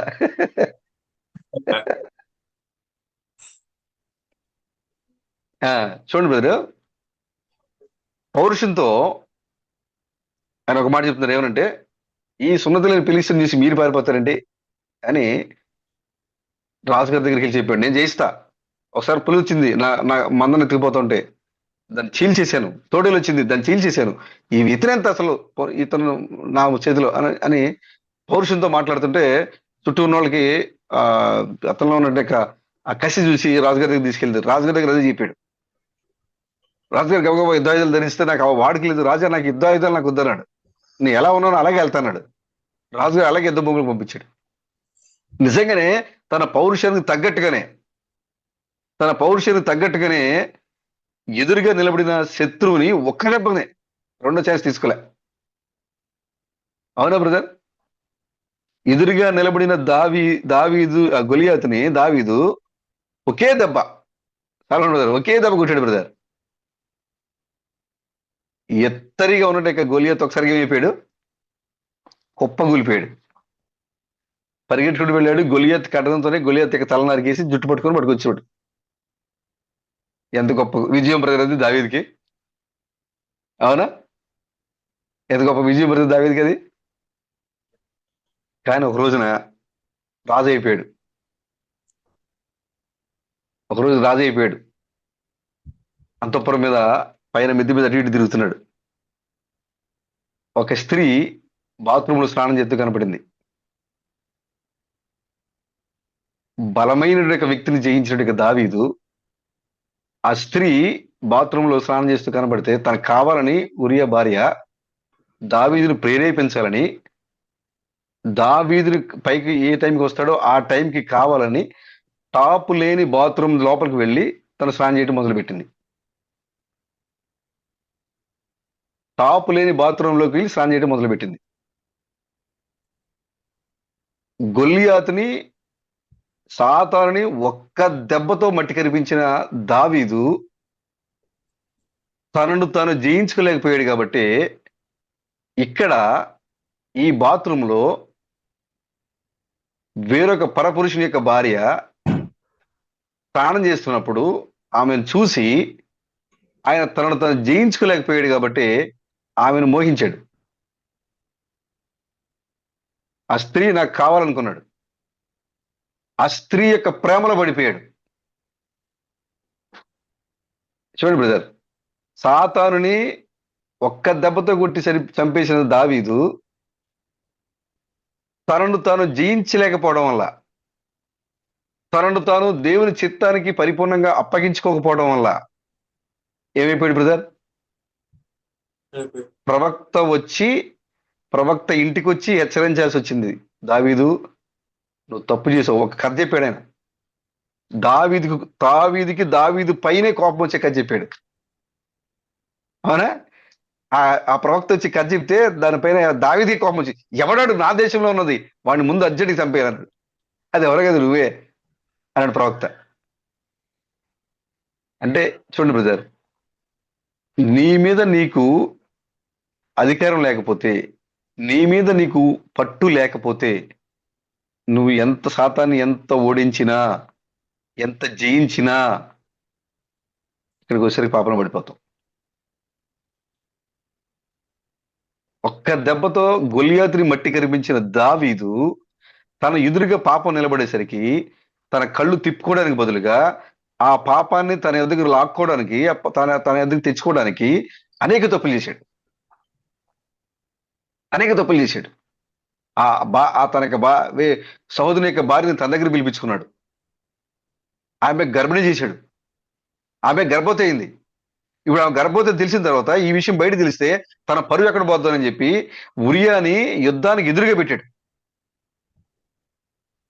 సైన్యంలో ముందు పెట్టాడు. ఆ శత్రువులు వేసే బాణం తగిలే విధంగా పెట్టాడు. పెట్టి ఆ శత్రువులు వేసే బాణానికి ఉరియా తగలడంతో ఉరియా చనిపోతాడు. ఈ సమాచారాన్ని మరలా ఉరియా భార్యకి చెప్పించి ఆమె ఒంటరిగా ఉందని చెప్పి నమ్మించి మరలా తెచ్చి ఇంట్లో పెట్టుకున్నాడు. ఇదంతా చేసింది ఎవరు బ్రదర్? సాతాన్ని ఒక్క దెబ్బతో కొట్టి ఓడించిన దావీదు.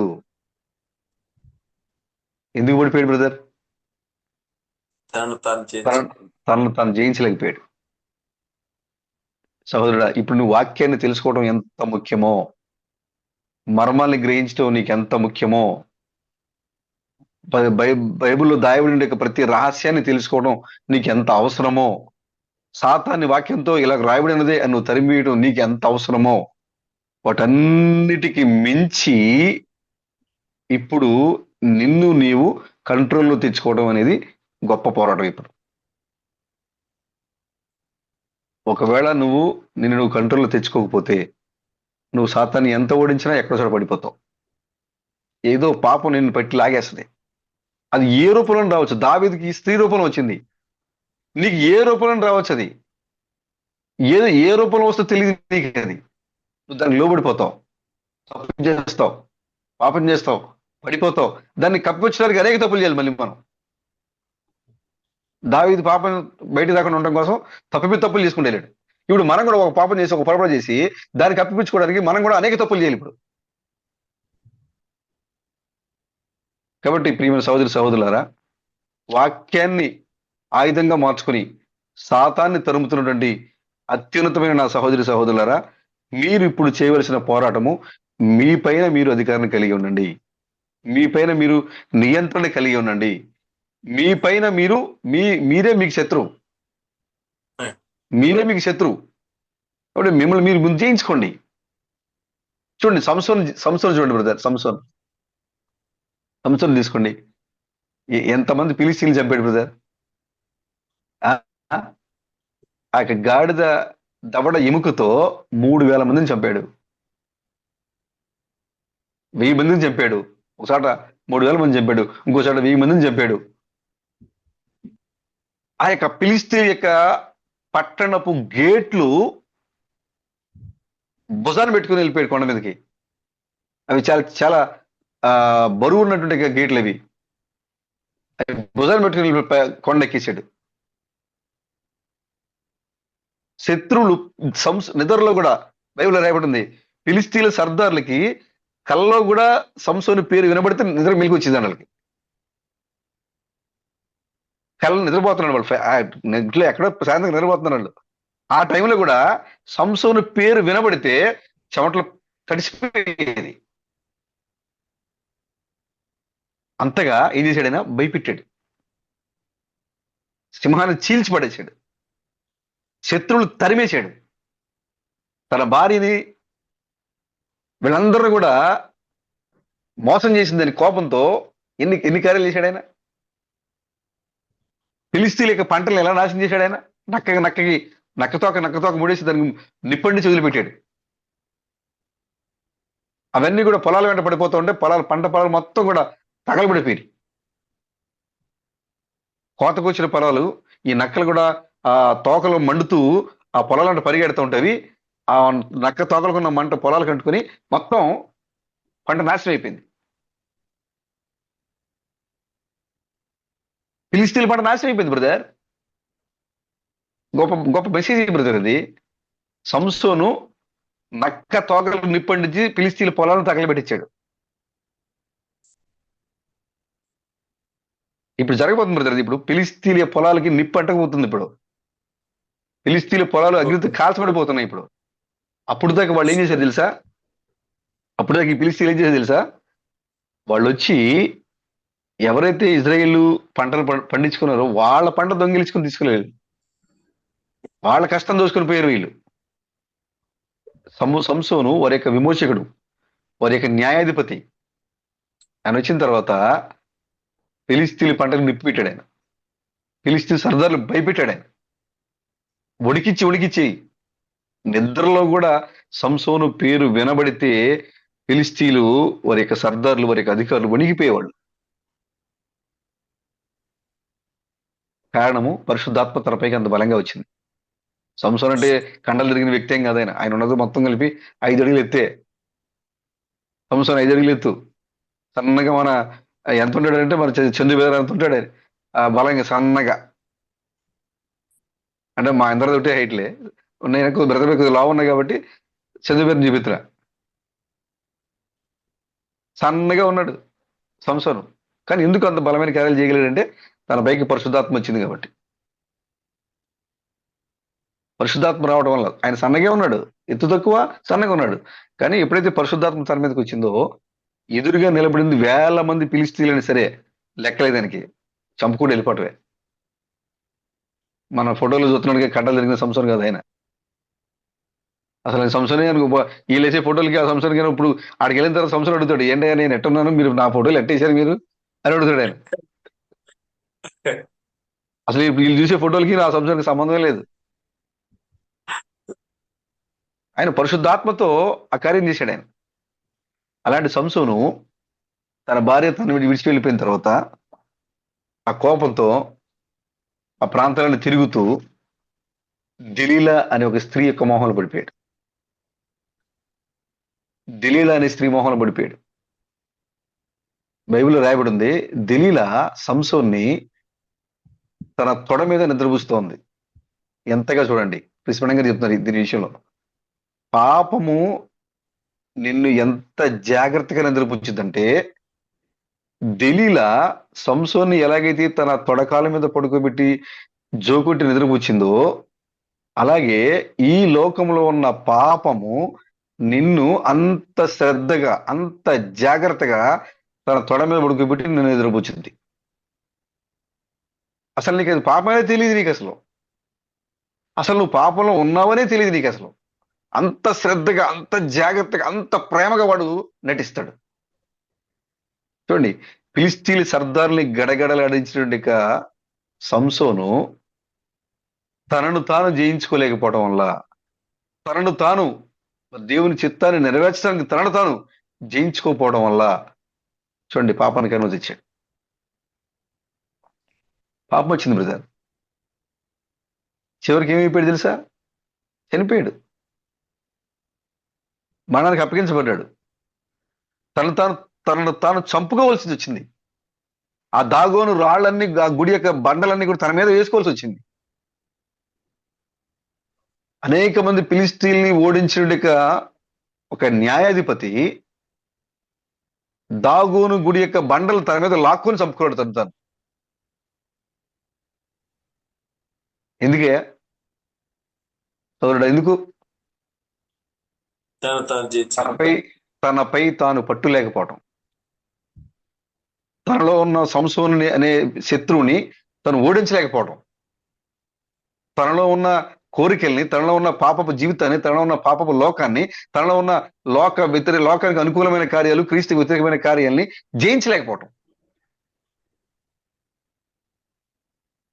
ఫిలిస్తీన్ సర్దార్ నిద్రలో, కలలో కూడా భయపెట్టించిన సంసోను లోకంలో పడిపోయాడు. పాపం యొక్క తొడపైన జోలపాడుతూ నిద్రపోతున్నాడు.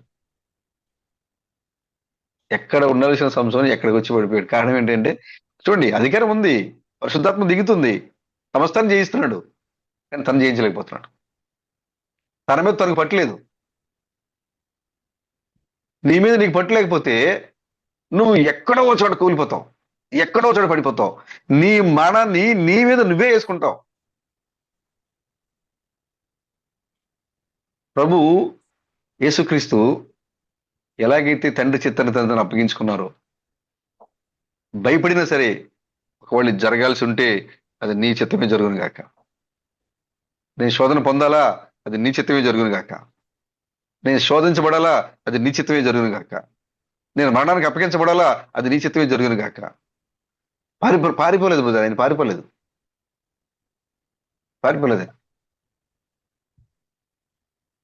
ఈమెను సహోదరులరా, నాకు వాక్య మర్మాలు తెలిసిపోయినాయి.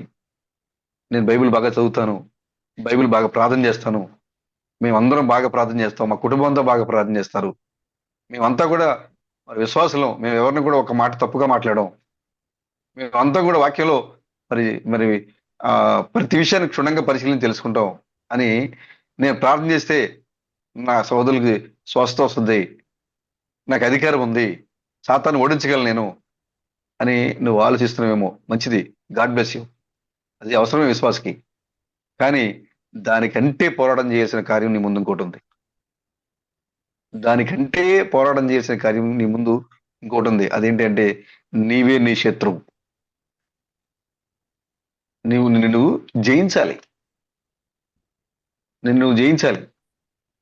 ఎప్పుడైతే నిన్ను జయిస్తావో, దేవుని చిత్తము పరిపూర్ణంగా నీ ద్వారా జరిగినట్లుగా నువ్వు దేవునికి అనుమతిస్తావో, అవకాశం ఇస్తావో, అప్పుడు నువ్వు సాతాను నీ ముందు అసలు నిలబడలేదు బ్రదర్. నువ్వు సమస్తాన్ని జయించిన వాడిగా ఉంటావు. యేసుక్రీస్తు అప్పుడు యేసుక్రీస్తు అవుతావు. నువ్వు నీలో ఉన్న శత్రువుని నువ్వు ఎప్పుడైతే స్వాధీనపరుచుకుంటావో అప్పుడు నువ్వు యేసుక్రీస్తు. ఎందుకంటే అక్కడ ఆయన అదే చేశారు, అక్కడ ఆ యేసు అదే చేశారు. ఇప్పుడు ఇక్కడ ఈ యేసు కూడా అదే చేయాలి. ముందు తనలో ఉన్న శత్రువుని స్వాధీనపరచుకోవాలి, తను భయపెట్టే కార్యాలను స్వాధీనపరచుకోవాలి, తను శోధకు అనుమతించే కార్యాలను స్వాధీనపరచుకోవాలి, వాక్య వ్యతిరేకమైన కార్యాలకి స్వాధీనపరచుకోవాలి, పాపానికి లాగించే కార్యాలని తను స్వాధీనపరచుకోవాలి. అప్పుడు నువ్వు యేసు అవుతావు. ఇవన్నీ చేయకుండా నాకు అధికారం ఉంది, నాకు నేను ప్రార్థన చేస్తే స్వస్థత కలుగుద్ది, నేను ప్రార్థన చేస్తే అది వస్తుంది, నాకు బైబిల్లో మరవాలని తెలిసిపోయినాయి, నాకు అన్ని తెలిసిపోయినాయి అని నువ్వు అనుకుంటే దానికన్నా మరొక పోరాటం నీ ముందు ఉంది. అది నీ పరిచర్య ప్రారంభం నుంచి నీకు ఇవ్వబడింది. సాతానుపై అధికారం నీకు ఇవ్వబడింది. నువ్వు ఖచ్చితంగా పలికితే వాడు వెళ్ళిపోతాడు. కారణము అది మన మాట కాదు, అది దేవుని మాట కాబట్టి వాడు పారిపోతాడు. కానీ నిన్ను నువ్వు జయించాలి. సహోదరుడా సహోదరి, ఈ రాత్రికాల సమయంలో సహోదరుడా సహోదరి, మిమ్మల్ని మీరు జయించండి. మీరు జయిస్తే మీరప్పుడు యేసులు అవుతారు, మీరప్పుడు వాక్యం అవుతారు, మీరప్పుడు క్రీస్తులు అవుతారు. అప్పుడు పరిపూర్ణంగా దేవుని చిత్తము పరిపూర్ణంగా నీ ద్వారా దేవుడు ఏదైతే చేయాలనుకుంటున్నారో ఆ పరిపూర్ణమైన దేవుని యొక్క చిత్తము నీ ద్వారా ఈ లోకంలో జరుగుతుంది. క్రీస్తు తప్పగించుకున్నాడు, లోకానికి రక్షణ తన ద్వారా వచ్చినట్లుగా ఆయన అనుమతించాడు. ఆయన వచ్చింది. ఇప్పుడు నీవు కూడా నువ్వు దేవుని యొక్క చిత్తము నీ ద్వారా పరిపూర్ణంగా జరిగినట్లుగా నువ్వు ఆయనకు అనుమతిస్తే ఈ లోకంలో బుద్ధిమంతులు గొప్ప గొప్ప కార్యాలు చేస్తారని బైబిల్ రాయబడి ఉంది. దేవుడు నీ ద్వారా ఆ కార్యాన్ని జరిగించాలంటే నువ్వు సాతాన్ని జయించటము చిన్న విషయము, వ్యాధులను జయించటము చిన్న విషయము, నిన్ను జయించుకోవటమే అతి గొప్ప పోరాటం. హీన స్థాయి గల తగ్గింపు, సహవాసము, ఐక్యత, ఇవన్నీ నువ్వు ఎప్పుడైతే నీలో ఉన్న శత్రువుని నువ్వు తరిమివేయగలవో అది గొప్ప విషయం బ్రదర్. కాబట్టి ప్రియమైన సహోదరులారా, సాతానికి అవకాశం ఇవ్వకండి. చూడండి, మనం చెప్పుకుంటూ పోతే చాలా మంది ఉన్నారు. ప్రారంభం ఘనంగా ఉంటది. సొలొమోను చూడండి, సొలొమోను రాజ్యంలో రాజ్యంలో శత్రువులు లేరు, సొలొమోను దేశం మీదకి వచ్చే శత్రువులు కూడా లేరు. ఎందుకంటే సొలొమోనుకి శత్రువులు లేరు. సొలొమోను దేవుని ఆశీర్వదించాడు, గొప్పగా ఉన్నాడు. ఎంత జ్ఞానంతో చేశాడు సొలొమోను తీర్పులు. సొలొమోను యొక్క తీర్పులు ఎంత గొప్పగా ఉంటాయి బైబిల్లో. కానీ చివరికి చూశాడు ఏమైపోయాడు. తన మనసు తన మీద నియంత్రణ లేకపోవడం వల్ల, తను జయించుకోకపోవడం వల్ల వెళ్ళి అన్ని స్త్రీని పెళ్లి చేసుకున్నాడు. ఒక అన్ని స్త్రీని వివాహం చేసుకున్నాడు. దేవుడు అంటే ఎరుగున ఒక స్త్రీని వివాహం చేసుకున్నాడు. వాళ్ళ మెప్పు కోసం వాళ్ళ దేవతలకి గోపురాలు కట్టించాడు, వాళ్ళకి ఉన్నత స్థలాలు కట్టించాడు. ఎంత ఎంత భయంకరమైన విషయం చూడండి బ్రదర్. రాజ్యాల్ని భయపెట్టిన సొలొమోను, హృదయ రహస్యాల్ని ఎరిగినటువంటి సొలొమోను, మరి ఎలాంటి యుద్ధ భయం లేకుండా తన ప్రజల్ని పరిపాలించిన సొలొమోను తన పైన తనకు నియంత్రణ లేకపోవడం వల్ల, తన పైన తాను పట్టు సాధించకపోవడం వల్ల, తనలో ఉన్న శత్రువును తాను జయించకపోవడం వల్ల ఏమైపోయాడు బ్రదర్? పాపైపోయాడు. తిరుగుబాటుదాడని బైబిల్లో రాయబడింది.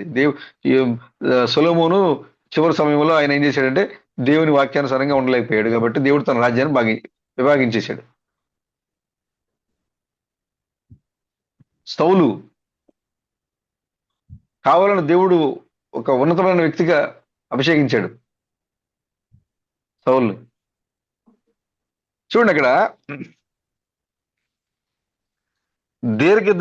సౌలు దీర్ఘదర్శి దగ్గరికి వెళ్ళే సమయానికి అది ఏ సమయం తెలుసా? అది భోజనం చేసే సమయం. అది భోజనం చేసే సమయం. అది బైబిల్లో రాయబడింది. అంతేకాకుండా అక్కడ బైబిల్ ఇంకో మాట రాయబడింది, అక్కడ గొప్ప మాట రాయబడింది. అక్కడ అదేంటి తెలుసా? దీర్ఘదర్శి వచ్చి బలిని ఆశీర్వదించ మునుపు ఎవరు భోజనం చేయరు.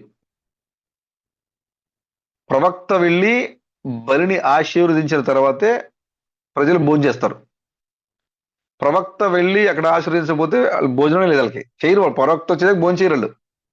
అది ఎక్కడ తెలుసా? అది ప్రవక్త వెళ్ళి ఆ బలిని ఆశీర్వదించే స్థలం ఎక్కడ తెలుసా? ఉన్నతమైన స్థలం. ఉన్నతమైన స్థలానికి వెళ్ళి ప్రవక్త బలిని ఆశీర్వదించిన తర్వాత వాళ్ళందరూ భోజనం చేస్తారు. ఆ ఉన్నతమైన స్థలంలో ప్రజలందరూ కూడా భోజనం చేస్తారు. ప్రవక్త రాకుండా భోజనం లేదండి. యేసుక్రీస్తు రాకపోతే ఈ లోకానికి భోజనం లేదు, రక్షణ అనే భోజనం లేదు, వాక్యం లేదు. ఆయన వచ్చిన తర్వాతే. క్రీస్తు రాకపోతే ముద్రలు అనే విందు లేవు మనకి. ఆయన వచ్చిన తర్వాతే ఆ భోజనం మనకి. క్రీస్తు థామస్ అనే ఆ వర్తమానికుడు రాకపోతే, దీర్ఘదర్శి రాకపోతే, ఈ 7 ఉరుముల యొక్క రహస్యము, 7వ ముద్ర యొక్క రహస్యము, ఆది పాపము, దేవుని యొక్క మర్మము, ఇవన్నీ నిజమైన యొక్క భోజనం లేవు. ఆయన వచ్చి బలిని ఆశీర్వదించాలని బైబిల్లో రాయబడింది ఇక్కడ. చూడండి, సమూయేలు గ్రంథము, మొదటి సమూయేలు 9వ అధ్యాయము.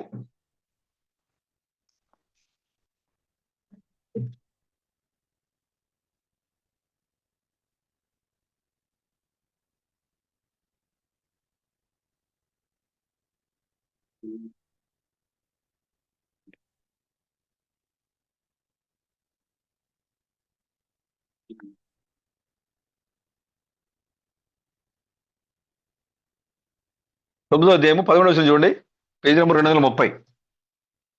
ఒకరు చదవండి కదా, ఎవరన్నా మొన్న చదవండి.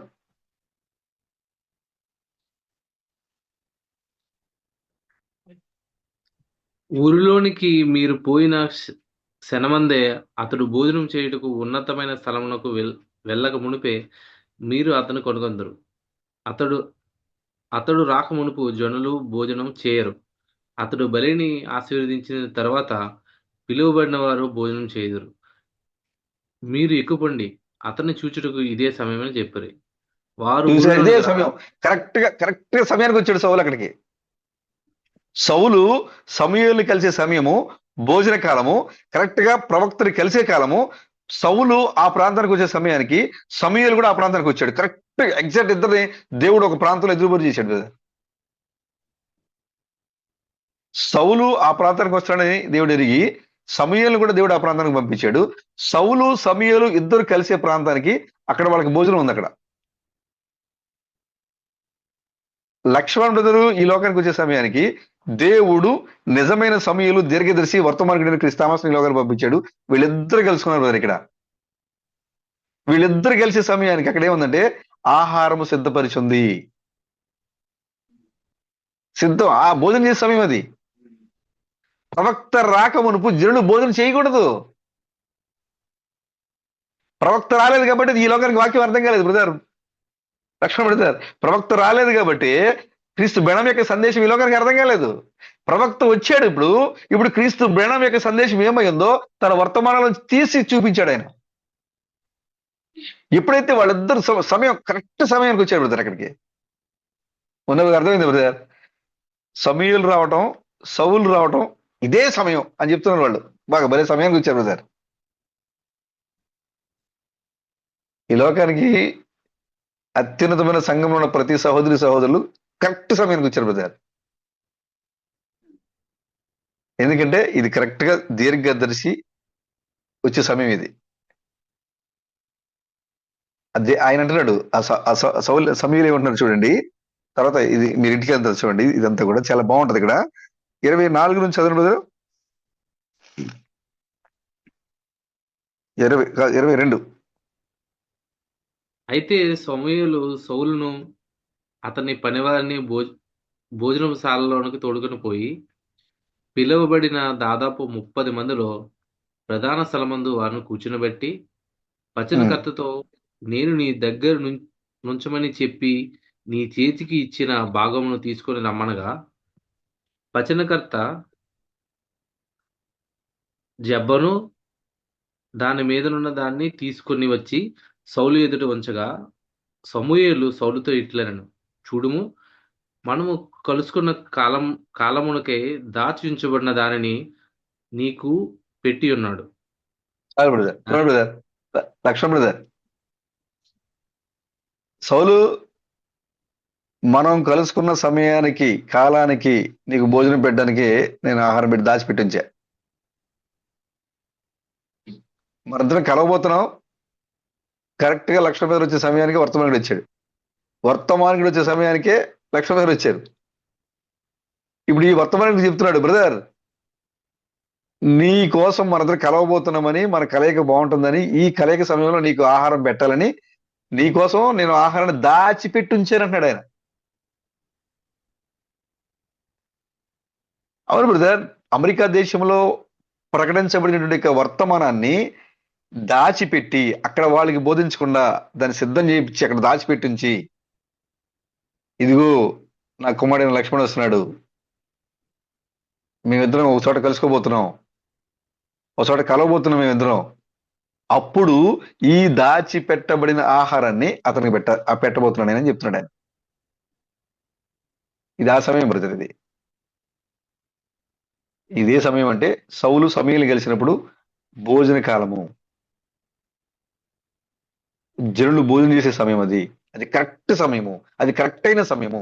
వాళ్ళిద్దరు కలిసే సమయానికి సమీలు అంటున్నాడు సౌలుతో, మనిద్దరు కలయిక సమయంలో దాచి పెట్టబడిన ఆహారం నీకు పెట్టాలనుకుని నేను ముందు సిద్ధం చేశాను. దాచి పెట్టబడిన ఆహారం మనం తింటున్నాం ఇప్పుడు. క్రీస్తు మరణం యొక్క వర్తమానము, బైబిల్లో ఉన్న దాచిపెట్టబడిన ఆహారము, ఈ చివరికాల వర్తమానికుడు దీర్ఘదర్శి క్రీస్తు థామస్ ద్వారా ఈ కాలానికి దేవుడు నిన్ను ఈ లోకానికి పంపించి ఎదురుబదులు నిలబెట్టి నీ కొరకు సిద్ధపరిచిన ఆహారాన్ని, దాచిపెట్టిన ఆహారాన్ని ప్రభు నీకు అందించారు. గొప్ప సమయం బ్రదర్ ఇది, ఎదురుబుదురైన కాలం. ప్రవక్త సౌలు గాడిదలను పోగొట్టుకుని ఎత్తుకుంటూ ఆ ప్రాంతానికి రావాలి, ప్రవక్త సౌలు గెలుచుకోవడానికి ఆ ప్రాంతానికి రావాలి. ఏం కలయిక బ్రదర్, గొప్ప మీటింగ్ అది.